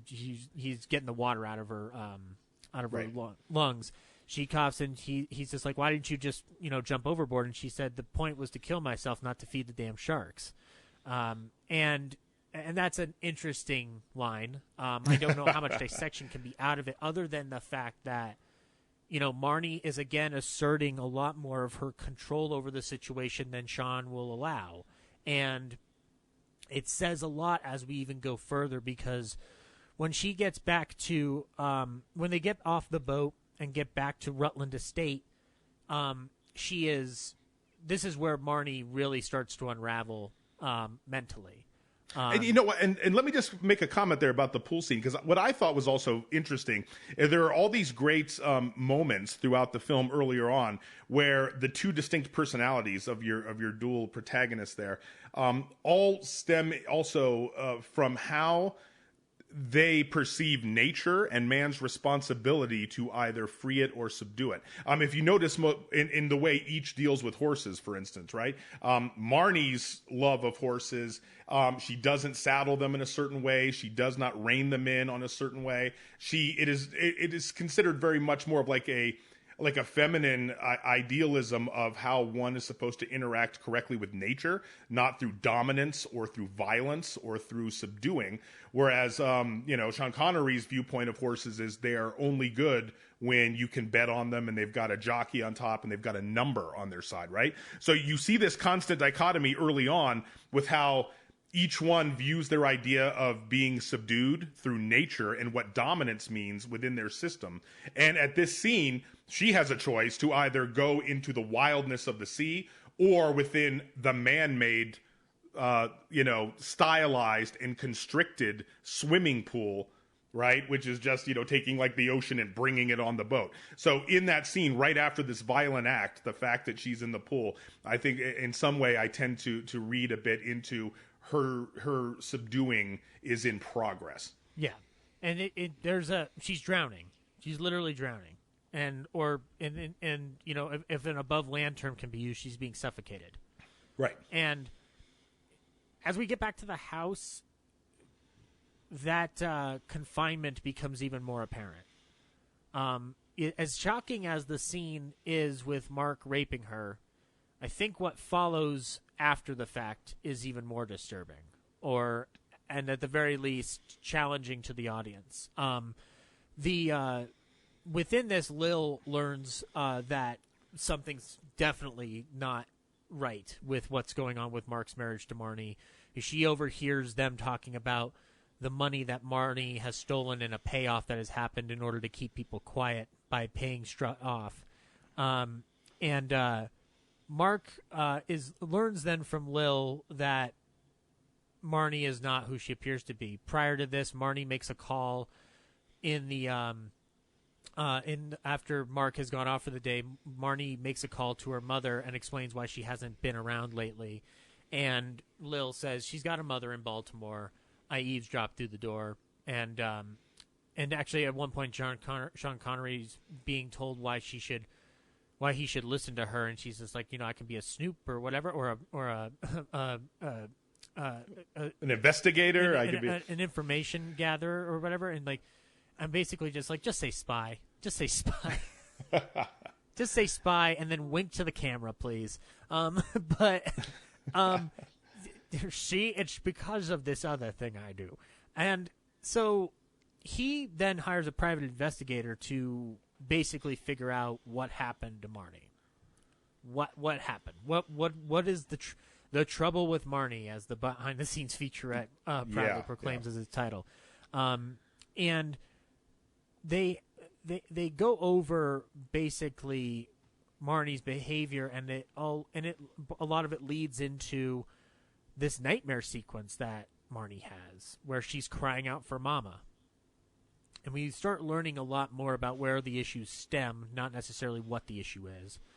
And they go into discussions of psychology within that I'm going to say this as a proponent of, at the very least, reasonable screenwriting, is that for all the good work that J. Preston Allen does on this film, I feel like that if there's any scenes that you were going to draw from the Stefano script or treatment, it should have been these moments, because I think Stefano, regardless of where his perception of analysis was in the 60s, is a lot more well-equipped to discuss this and write it out, because I feel like it's a little off.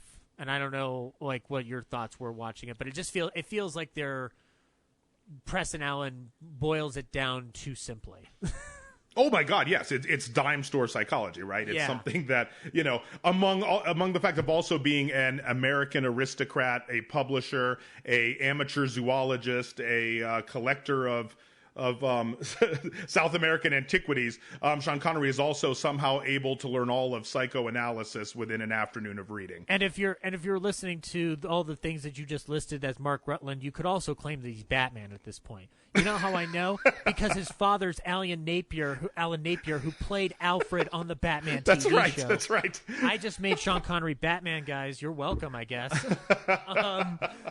But yeah, no, you're right. And so, like, the dime store psychology, which, we talked about how in Psycho the psychology is obviously not up to snuff, but it is 10 times more thought out than this.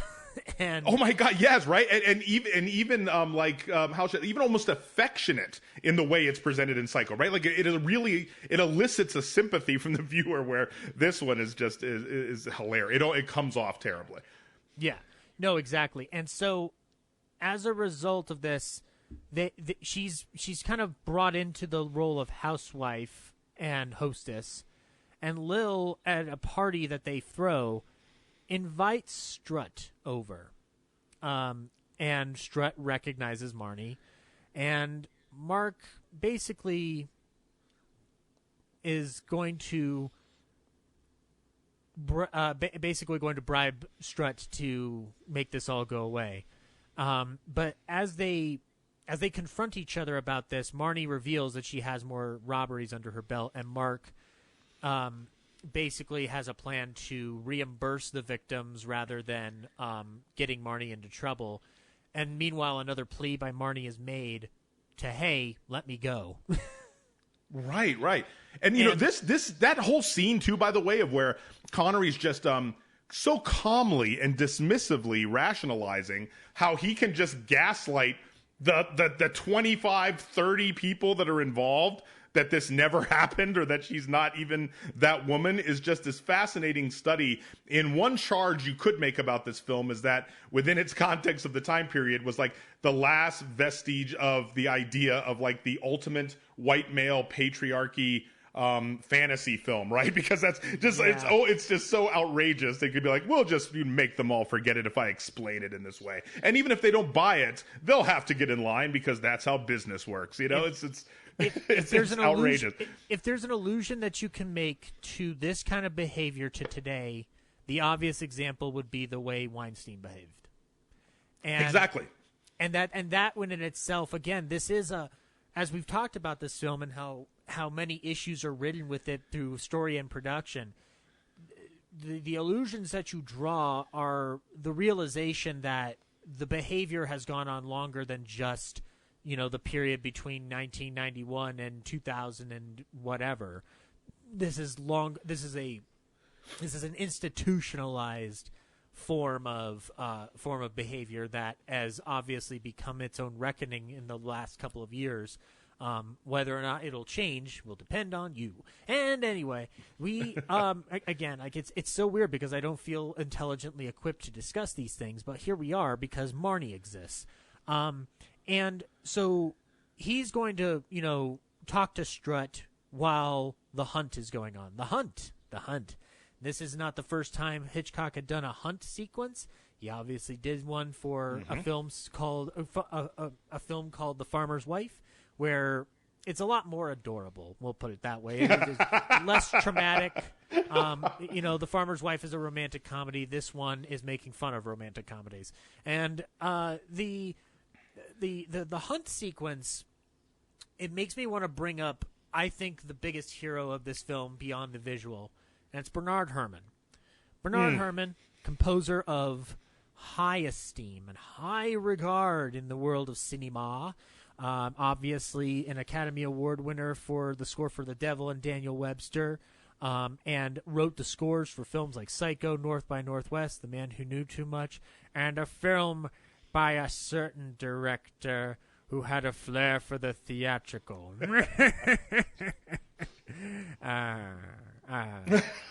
Stay tuned, guys. That's coming. Anyway, though, but Bernard Herrmann's career with Hitchcock ends here, and I think it peaks here. This score by Herrmann is my favorite Herrmann score. I do not like this movie that much, but I love this score. It's a great score. It's an absolutely brilliant score. Fucking brilliant. And it's exemplified in The Hunt. The amount of tension that we feel in that sequence with his music. Well, one, from a modern technical point of view, distracts from the process shot of the horses.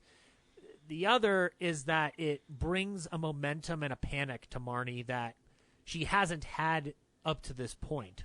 Because most of her moments of tension have been in encapsulated spaces or when she's trapped. Here she's out in the open.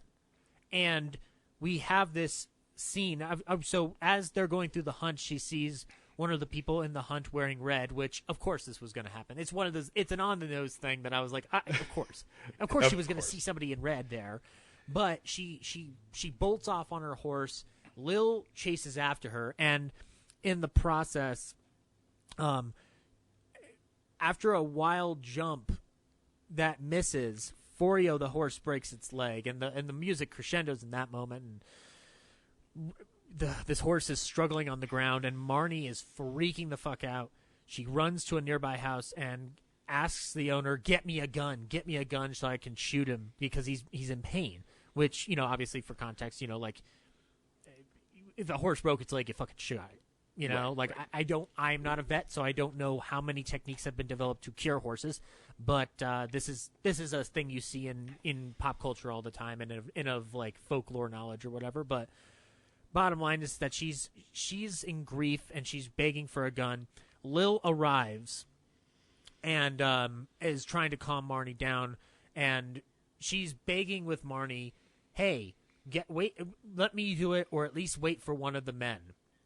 And in a scene that is very well executed on a filmic level and on a music level, we see her get a pistol from the old lady that has the house, and we see the shot focused on the pistol as Lil is pleading for her to wait for one of the men.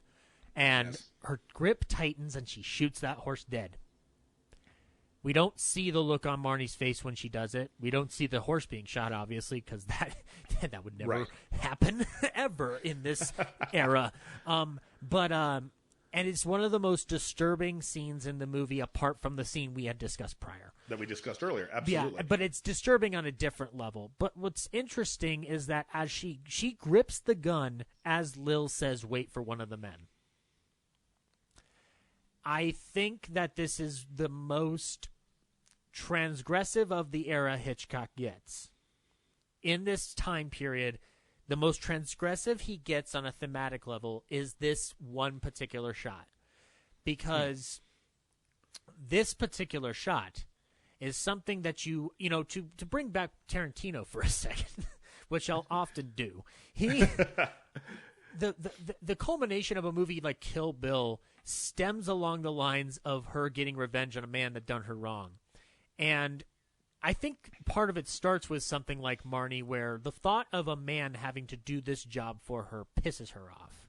Right. It is both a literal and metaphoric trigger, right? In every sense of the word. Exactly. And there's an argument of Hitchcock going like, well, I'm just going to do this on the nose. But it's like, but that imagery and that on the nose aspect of it is so informative and helpful in the way you then later interpret it in other films down the line. Not solely through Hitchcock, but actually through all of cinema past 1964. No, and that's an interesting point. And I think Hitchcock also, I will proffer, is specifically playing throughout the film with the dichotomy of Marnie both as hunter and the hunted, right?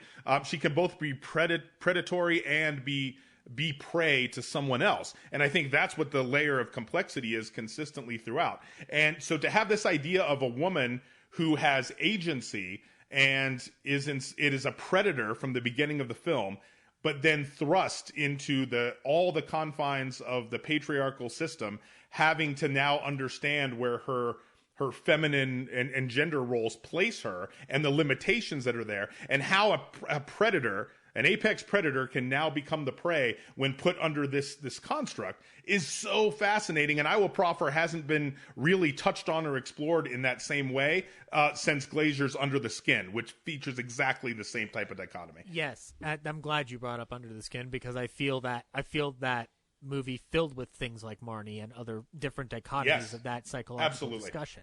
And again, as we were talking about the dullness of the psychological dialogue, the psychological imagery is much more telling and much more informative than the dialogue is. So in a sense, as much as Hitchcock, by my own hand, can be accused of not fully grasping the psychological concepts, through his imagery, which obviously, pertained by J. Preston Allen's scene description and his outlining it, is grasping something. I don't know what it is, but you can't define it definitively, but he's grasping at it. That can absolutely be asserted. I agree. Yeah, and so Marnie is now, she's unraveled. Like this is the unraveling, and as she comes back to the house, Rutland and Strutt are having their discussion, and Strutt says the line like, "Well, just wait till you're victimized by Marnie and whatnot." And I'm like, it's not an eye roll, but I'm just like, it's interesting who this line was for at the time, and it's definitely a time.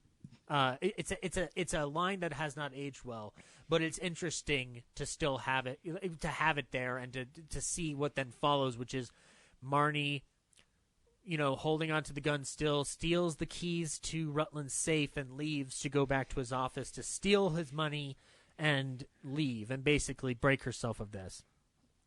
She goes to the office to open the safe and finds herself paused. She can't steal the money. She's struggling to steal the money. And therein lies a whole little tiny discussion about why is she refusing to at this point? What is preventing her from doing it when she's been able to do it so much other time? And I think part of it is because her experience with Mark has unraveled her mentally, that even her safeguards that she had to put up with men until she stole the money are completely shut down. And so now there's a way to read that from the context of the time, which is she fell in love with Mark. And I'm like, no, I don't think that's it. I think Mark has literally mentally beaten her down.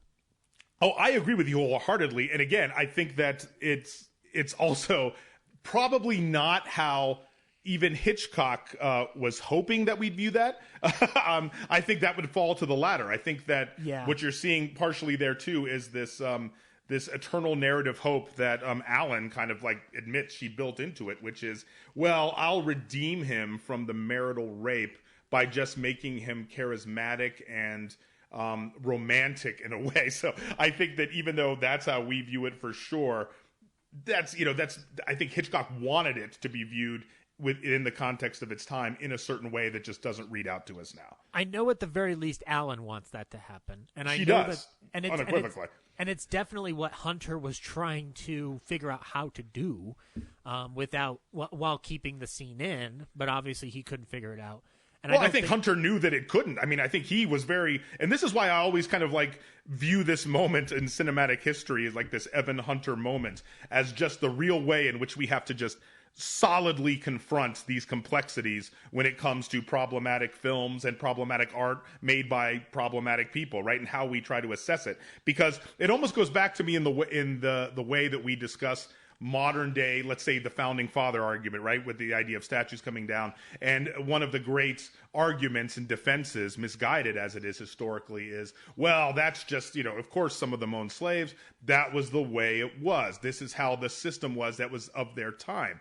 And you cannot make that argument as long as contemporary abolitionists existed, right? Yeah. No, fuck that. There were people in that time who dedicated their lives to the eradication of that evil. And I always think about Evan Hunter in that context as kind of like, no, you will not redeem this character once this line has been crossed, right? Right. No amount of saved cats are going to be able to redeem this character after that.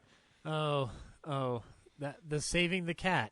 It's almost as if that theory is kind of nonsense. Right? Yeah. Shockingly. Well, we'll do that for another podcast called I Dissect Screenwriting Books. And keep in mind, I'm not the greatest writer in the world, so what the fuck do I know? But anyway, the bottom line is you're right that there is no redeeming Mark, regardless of any attempts made. So what we're left with the film is a portrayal of Mark that I think is pointed when we talk about the re-examination of this film, and but to do that we have to talk about the end of the movie, yes. which I think,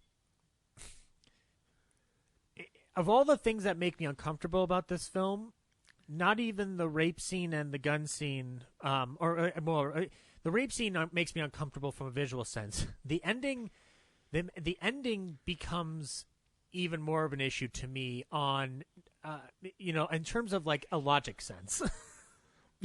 Right? Like the worst spontaneous way to meet your in-laws in history, perhaps. Yeah.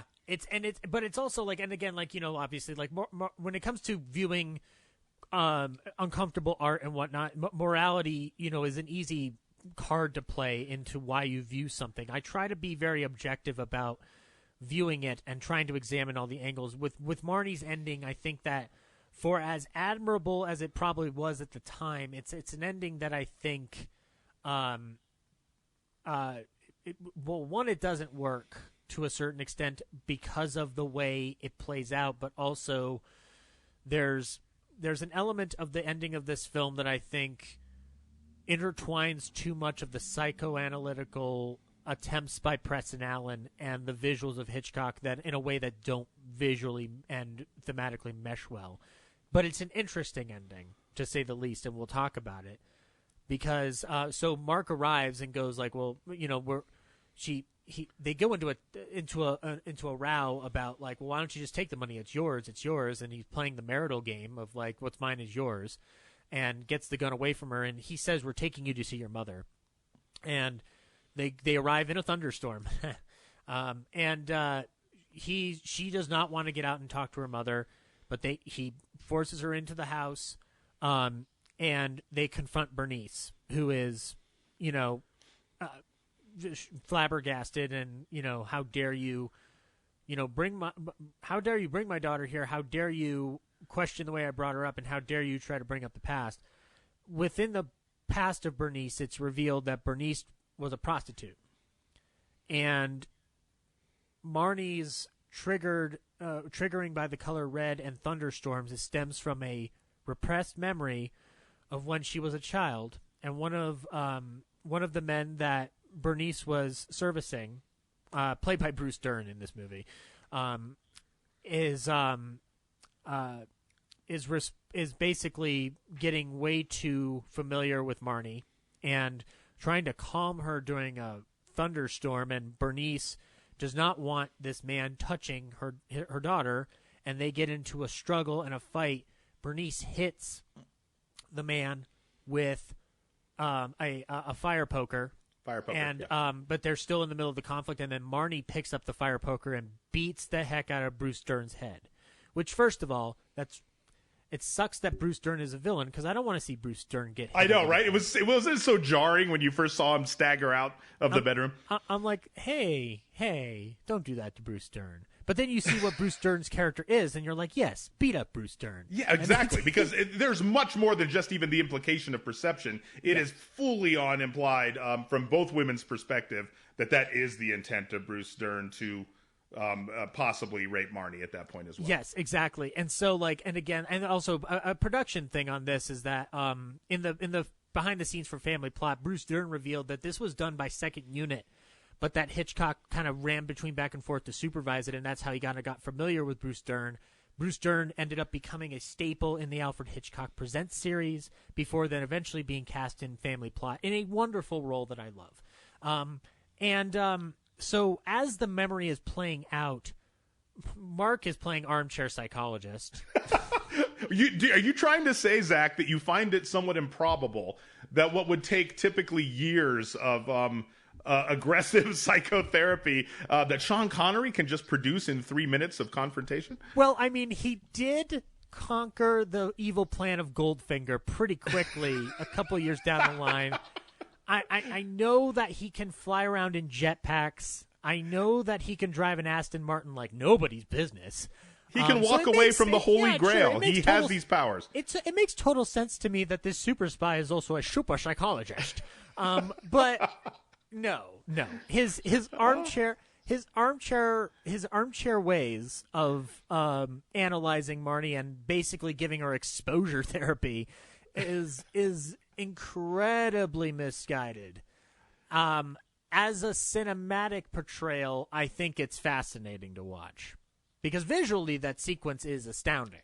For sure. But again, like the content interferes with the visual, but the biggest attribute that this moment has is Tippi Hedren's performance. Absolutely. When we are cutting to her, she has regressed, and at the time, I imagine the critics were not happy with this scene because it seems overdone. It's not. It's a freak out that you see in actors or actresses, doesn't matter what gender, when they give a freak out that then gets them on an Oscar stage. Oh yeah, no, unequivocally, that's exactly right. Right, much in the same way that like The Shining wins the Razzie Award one year and is now considered a cultural and classic masterpiece. Yeah, that same performance right now would have garnered an Academy Award nomination without a doubt. Hey, speaking of directors who are a little bit abusive to their actresses, how many takes are we going through here? Shelley, we're gonna go through as many as I fucking want. God, I know. That's a good movie. There's stories behind that, too. When I do Kubrick, we'll talk about it. How about that? I'll be there. Yeah, exactly. I'll have you on. But, so then the ending is as such that then Bernice essentially explains her mothering and also explains, the origin of Marnie's father, which I don't know if we necessarily needed. But that was an odd moment, yeah. Yeah, but it's an interesting dialogue scene. Like it comes primarily, I think, through Louise Latham's performance. I think she's the only thing that's selling it because the dialogue doesn't really do anything to resolve any issues. But what it does is that emotionally, it allows Marnie a bridge, albeit the ricketiest bridge on the planet, and then it ends with basically like the revelation that Mark says, nobody's going to put you away, Marnie, not after what I have to tell them. And then they leave the house, and Marnie says, I don't want to go to jail, Mark. I'd rather go home with you. And as they leave, there's a swelling of Bernard Herrmann's music with these children still kind of doing their, nursery rhymes outside of the house. The sky does not look particularly bright. It's very in the middle, and we end the movie. And the ending of the movie that I refer to as being an issue is that line, which is, I don't want to go to jail, Mark. I'd rather go with you. The way you read it at the time is a romantic ending.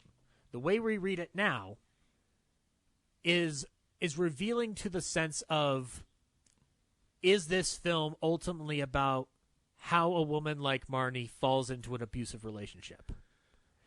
And the answer is, I don't know. Right.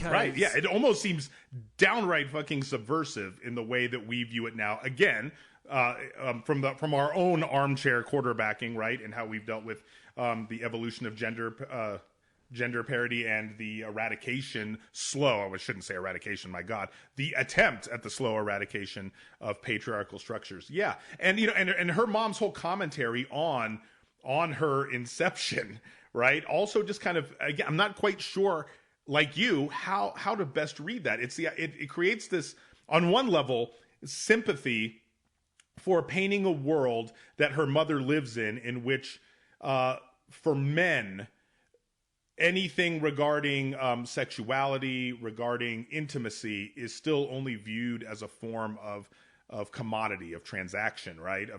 Of what she was longing for versus what men demand, and then how women are forced to work their way through that. So on one level, there's that, and it bridges an almost odd sense. I actually found that moment somewhat made me very sympathetic. But then when you step back from it, you also kind of realize everything about that ending is still creating this terrible idea that women need saving, that only with the intrusion of Connery, with his maleness, with his with the idea and the expectation that women can only be saved or cured or fixed, right, only through this patriarchal fantasy that the ultimate control has to be levied by men. In this sense, right? Because think about that. The ultimate captivity at the end, you're dead on right. That prison that she's going back to is that ultimate male fantasy in that sense, because he controls her. It's not even on one level, right? How many levels of control does Connery exert upon her? It's socially, it's financially,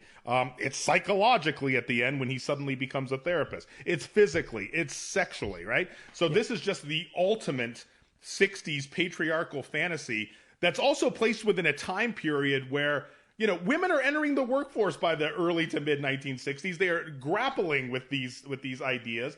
That ideology is falling out of favor. It is being criticized in our cultural construct at the time. So yeah, it's just so odd, and it can be read in so many different ways. And I feel that's at least the complexity of why I feel this film is absolutely worth watching, reviewing, talking about. And I'm so glad that you brought me on to do so. Yeah, no, and I'm glad that you were here to talk about it, because, as you stated, we ourselves are very much armchairing in our positions, much as Mark did. But unlike Mark, I think our perceptions of the world are much different, and I think that our attempts to dissect it are not, to my mind, to exert any expertise or definitive authority on the subject. Not at all. What we are attempting to do is we are two film fans trying to come to terms with a piece of art by a filmmaker who, regardless of his legacy, has this spot on his career behaviorally, in terms of how he asserted obsessiveness and control over his actress, and also the particular subject he chose, which again brings us back to our initial episode we did together about Hitchcock delving into the seedy and the depraved. But the catch is that Hitchcock wasn't intending it to be in line with those four films in the way that it has ended up becoming over time. What's interesting is that the perceptions of this film have fallen in line with his thematic motifs accidentally.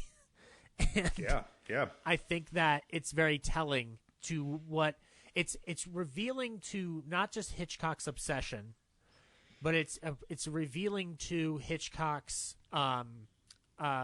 choice in material from day one. So regardless of him making a movie like The Pleasure Garden or The Mountain Eagle, which nobody has seen, so we can't even judge The Mountain Eagle, but when you start at what started his third film, The Lodger, and then going onward, his choice in what he prefers to talk about on screen is very clear, and then Marnie kind of culminates with it as like the most grounded, quote-unquote, version of that.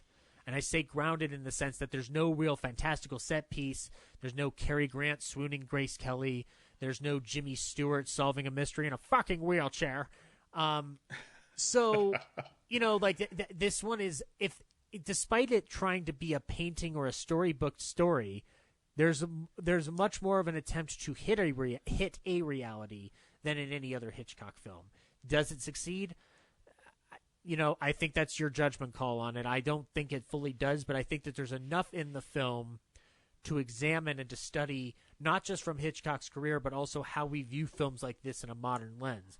The reception to this film at the time was mixed. Eugene Archer of the New York Times wrote that at once a fascinating study of sexual relationship and the master's most disappointing film in years. And his criticisms of it were an inexplicably amateurish script, and that the casting of relative newcomers, Hedren and Connery, in roles that cry for the talents of Grace Kelly and Cary Grant. No, I don't want any of them near that movie. Well, actually, Grace Kelly, I take that back. I would like to see what Grace Kelly would have done with this role. Cary Grant, as I've discussed, and as Ryan has discussed, if you put Cary Grant too far out of his box, it's very hard to look at him at times. I think that the closest he gets is suspicion, and that's an appropriate amount of creepy for him. Yeah, that's a good call on that. And this also alludes to, again, I think what the general consensus of the public was, with also, and I feel sad about this, also kind of like this demand for no, Hitchcock, get back to what you do, get back to the structuralism we're used to. We don't want to really watch you somewhat lose control or give overt glorification on screen to your own obsessions, right? It was very, I think that's kind of like the unconscious disturbing thing about its critical reception, was almost the sense that we're finding it hard to even recognize Hitchcock in his evolution, and we find this disconcerting. Even less than a social commentary. I think that much of this was just a failure to understand his need to try to break away from these artistic and structural forms that old Hollywood system had imposed on him, right? He was seeking that creative freedom that we brought up. And I mean, it's not even just about the idea about the casting or things like that. I mean, Pauline Kael, if I recall, didn't she even come out and say he was scraping the bottom of the barrel artistically? I believe so, and that would fall in line with Pauline Kael. Yeah, exactly right. But a critic who was foundational in trying to look for experimentation and freedom and breaking. I mean, she was the champion of the American New Wave. So, just this fascinating moment of this director in winter, trying to kind of break apart, throwing in old flourishes for the production studio, but at the same time, I think you can just really see it with these films. And I will go back again. The films I tend to find most interesting, I didn't say the best, and I'm not saying the most critically acclaimed or important, but the films I find interesting are those of when Hitchcock becomes less Hitchcockian. And in that sense, I think that they're just so fascinating and vital to kind of watch what could have been. Right. Yes, exactly. And there's another review that I want to read real quick before we jump into the modern assessment of this, and I would love to have you shed a little light on it, is Edith Oliver of The New Yorker called the film an idiotic and trashy movie with two terrible performances in the leading roles, and I had quite a good time watching it. There's something bracing about Hitchcock at work, even at his worst. And that's interesting how it wavers, the way we ourselves wavered. Now our wavering was on different platforms, but we wavered nonetheless. As of now, Marnie has a current rating of 83% on Rotten Tomatoes based on 40 reviews. Now, the majority of which, are a little bit more contemporary views. The reputation of this film has come to light more so post-Me Too, and specifically not only Hedren opening up on her experience and her conflicted feelings about Hitchcock, as stated in the quote, but also the way other modern viewers have attempted to analyze, dissect Marnie, and even reclaim thematic elements of it. That's right. And you have a little bit more insight into this than I do, but I have done a little bit of research into it. And one of the interesting ones that I read was Reassigning Power in Marnie by Matt McKenzie on Pop Matters, and he breaks down where the reassignment of power in Marnie lies, and also a way to read the film from a modern lens that doesn't dismiss it completely. But you were the first one to tell me about the modern reassessment of Marnie, and I'd like you to shed a little light that you've experienced with it. Well, sure. And that piece that you're referencing actually is a marvelous piece and also a great example. You're starting to see a modern reassessment also from prominent feminist critics about how we can reclaim that. Now, think about this. This kind of follows along the same lines of, it's almost even we're in the business, you and I and people, our contemporaries, we're in the business of being forced to reconcile the idea of separating art from the artist in terms of its importance and how we view it within modern contextuality. Like that isn't even so. I understand for the general public, that can be the overarching question, right? That's the overarching dilemma of moral dilemma for them. Am I even able to do that? I think in our business, we've kind of like gotten past that point. We understand that we need to in order to examine it. What I find much more intriguing, and this falls in line with kind of like a modern reassessment now, is if we move beyond that, what about when you have problematic filmmakers who produce non-problematic and sometimes progressive art versus problematic artists who make seemingly benign art? In other words, which is actually more disturbing? Is it worse that you can have someone who may not have a public scandal that we know of, so they are not technically canceled, their egregiousness has nothing, they might be a totally great person, but they have very problematic art. The art itself may be misogynistic, may be damaging, right? But even though that person didn't do anything, versus a very problematic human being who's done very problematic things, and yet their art can be progressive. And I think that's a far more interesting connotation. Like, we jump back to something like with Polanski, and this is where a lot of modern feminist film critics are kind of jumping in like, no, we're going to take control again of the narrative of these films. It is absolutely right not to spend a fucking dime on anything Polanski is making now or producing now. And there absolutely must be a reckoning in terms of his legacy with things that are done. No one's questioning that. But you're not going to take away the feminist impact of Rosemary's Baby, which is the ultimate fucking gaslighting movie, right? Is the ultimate movie about the female experience under male patriarchy and how systemic it is. So that's the point. You can take a director who is extraordinarily, and let's be very clear, terribly and extraordinarily problematic for Polanski the man, and yet, through the body of work, take films like The Tenant or Repulsion, can sometimes make goddamn feminist art, right? Yeah. And in this case, where I think it can be a little bit tricky in terms of Hitchcock is, we know about the problematic components of Hitch the individual. How do we reconcile and look at the message of the film, his art itself? What is Marnie actually trying to say? So where I find a real fascination is that a lot of modern critics are reassessing this film under not maybe how Hitch intended the film to be read at the time, but more of the unconscious representation of what culturally was happening in this country, what was happening with how we view gender and how we view patriarchy, and the unconscious bits that seep in that allow a modern interpretist, a modern critic, to flip and show an empowerment, right? Going back to our Tracy Flick, who is the real hero of this film. And you nailed it at the beginning. Rutledge is the villain of this film, wholeheartedly, right?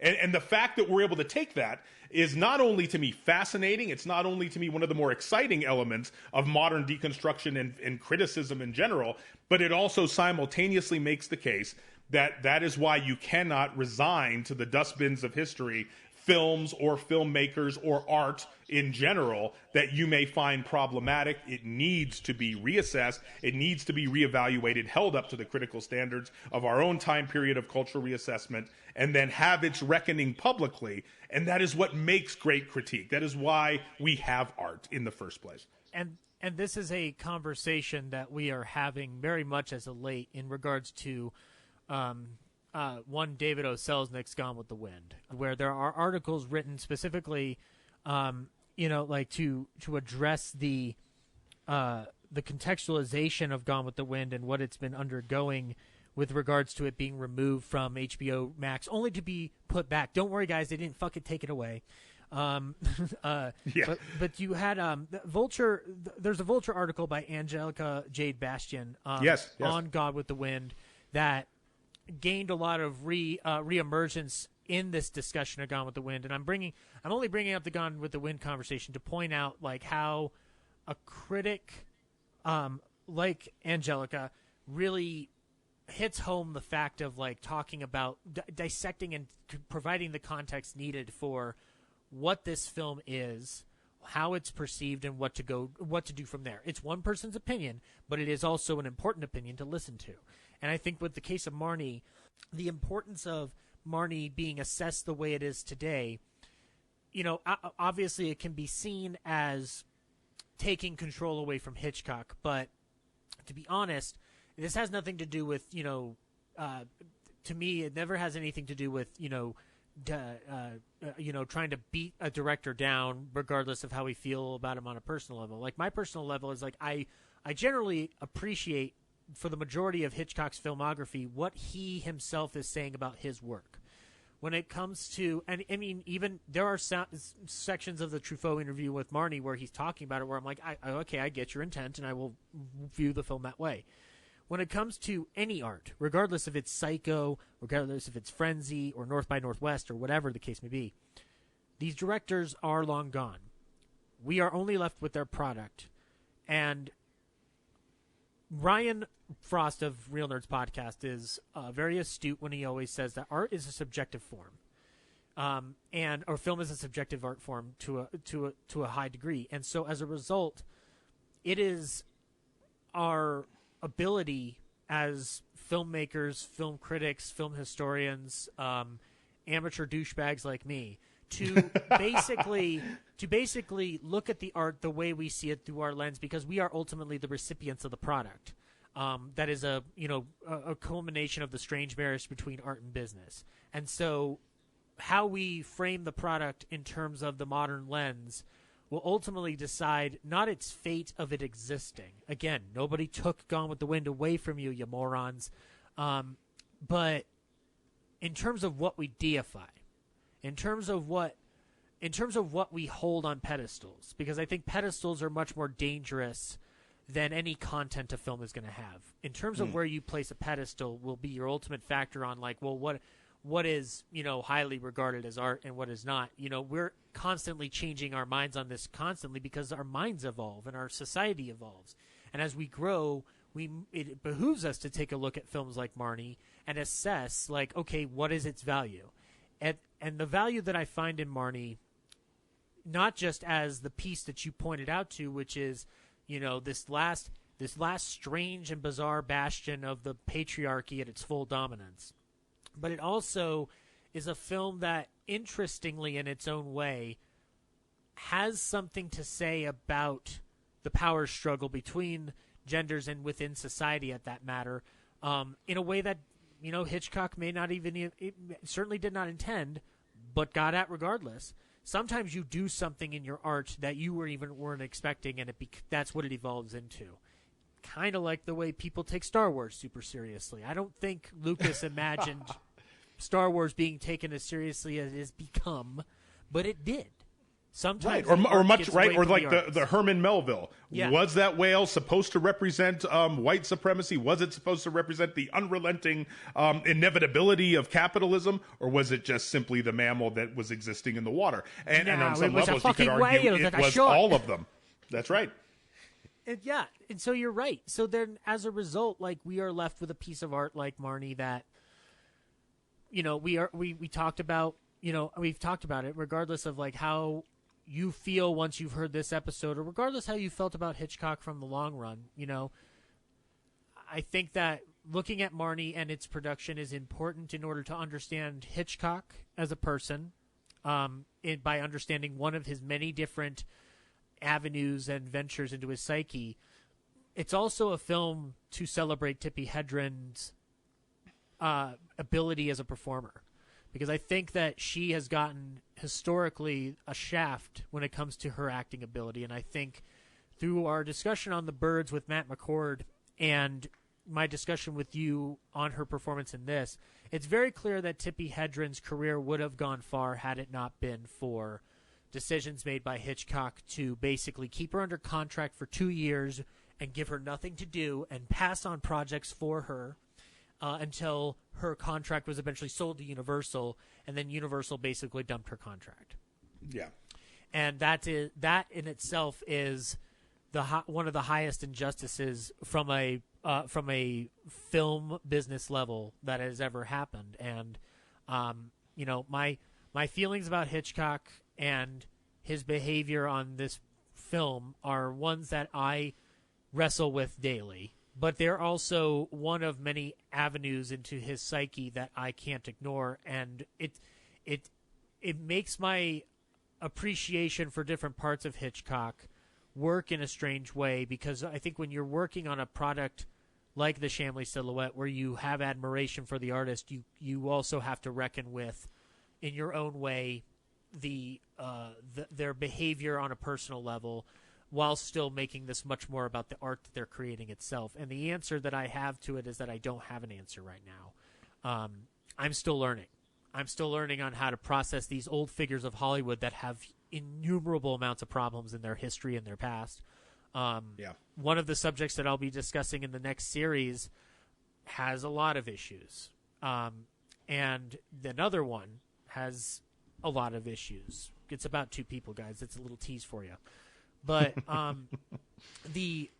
my mind, the way we have to look at the history of this business, and specifically the films contained within it, is by looking at the products themselves and what legends and mythos we portend, and what else do we actually talk about that actually happened. And I think that the fact that we talk about it is much more important than trying to give a definitive answer. I think it's unquestionably, and this is the importance of what you're doing with the series, which I have really grown to love, and why I think it's important that you have this mindset of it. I am along the side here of our beloved Spike Lee, in that we don't want Birth of a Nation thrown away. It needs to be dusted off, presented, and reckoned with, right? And fucking talked about. And having to hold up its own accord, not just for the filmmaker, but for our own tolerance of such art and what it truly says about us. So, the fact that you're having this discussion and that you're going down these paths, right? Because this could easily have been a project that you embarked on, right? Where it is, in other words, a far less astute and a person maybe with less character, less nuance, less intelligence, I'll argue, might have almost made this an apologetic. And the fact that you've taken this series with a filmmaker that we both so admire, I want to commend you on it. I've learned a lot from this series, and I love your willingness to take on this ultimate dichotomy within some of these, the great legacy of some filmmakers that matter to us and matter to the legacy of film history itself and our perception of art. So kudos to you on that. Oh, thank you. And I'll end the Marnie discussion with a note about something that has nothing to do with Hitchcock. In my history with film, with Golden Age Hollywood, and dissecting it and loving it and appraising it, we are at a point in our society where the reckoning is coming even more to a head. And my ultimate goal with this series, what it'll become after Hitch is done, is to not throw them under the bus, but to properly address their many different facets. Whether or not I have an answer for it is still up for grabs, because it's going to be coming moment by moment. Over the course of this series, and as we go further into it, I may have more definitive answers about how I feel about subjects down the line. One thing I will say is that there's an element of old Hollywood that needs to be maintained and presented, but it also needs to be able to explore all the avenues and not just the one that mainstream Hollywood has portended in Oscar montages. Because that, I think, is 10 times more deceiving than any book written about Hitchcock or John Huston or Orson Welles or Raoul Walsh or William Wyler or anybody that you have under the John Ford, a subject that, portends a lot of debate. But I think just relegating it to the clips is not enough. It's not enough to just show a clip with Gone with the Wind and say it's important. It's important to talk about why Gone with the Wind is where it is, and also where does it go from here. It doesn't go away, but it goes somewhere else. And most importantly, like you just said, it is also vital that we can recognize we don't perhaps yet know what to do with it, and that is okay because we're confronting it. Yeah, we are in the learning stages. We are not at the answer point yet. Only time will tell if the entire conversation we've just had is extremely problematic and terrible, and we're all going to hell. But I'd like to think that we tried as maturely as we can, and at least, I mean, I can speak for Jack doing it beautifully. I can't speak for myself right now. But this is a subject that I was gearing up for in terms of wanting to discuss it, because it does portend me. It makes me have to confront parts of Hitchcock that I don't admire, but that's important because, first of all, there's a lot of angles to Hitchcock and a lot of different ways to dissect him. But I think that it was important to talk about, through the lens of Marnie, Hitchcock's dark side, and specifically how we wrestle with it. And the answer is everybody has their own way of doing it. You can't pigeonhole a subject in history to just one thing, except for Hitler. You can do that easily. It's pretty much established, right? Hitler's the only one you can pigeonhole into one place in fucking history. Him and any other Nazi. So Jack, thank you very much again for coming down here, or not coming down here, calling me over the phone and dissecting Marnie with me for a good 2.5 hours. This has been a joy and a thrill, and I'm very happy to have had you on this particular part of the journey. Well, Zach, it is always an absolute pleasure to be on your show. You know how much I love talking with you both on tape, as it were, and off about these things. I know personally from our private discussions how you've kind of wrestled internally with knowing how the possible directions and possible consequences of exploring this component within your podcast about Hitchcock could shape out, could take, what it would mean for you, and the fact again that you went there full on. I'm really proud to be a part of a podcast that did that, and I hope you continue on in your work with this. It's been fascinating, and I thank you for letting me be a part of it in some small way. Thank you very much, sir. I can't ask for a better note to go out on. This is going to be the it for the Shamley Silhouette. This is going to be it for the Shamley Silhouette this week. You can find more episodes of the Shamley Silhouette at realnerdspodcast.com. And we will be getting closer to the end with our final episode being Adam Roach of The Secret History of Hollywood, in an interview that I pre-recorded in March. So look for that. But until next time, good night.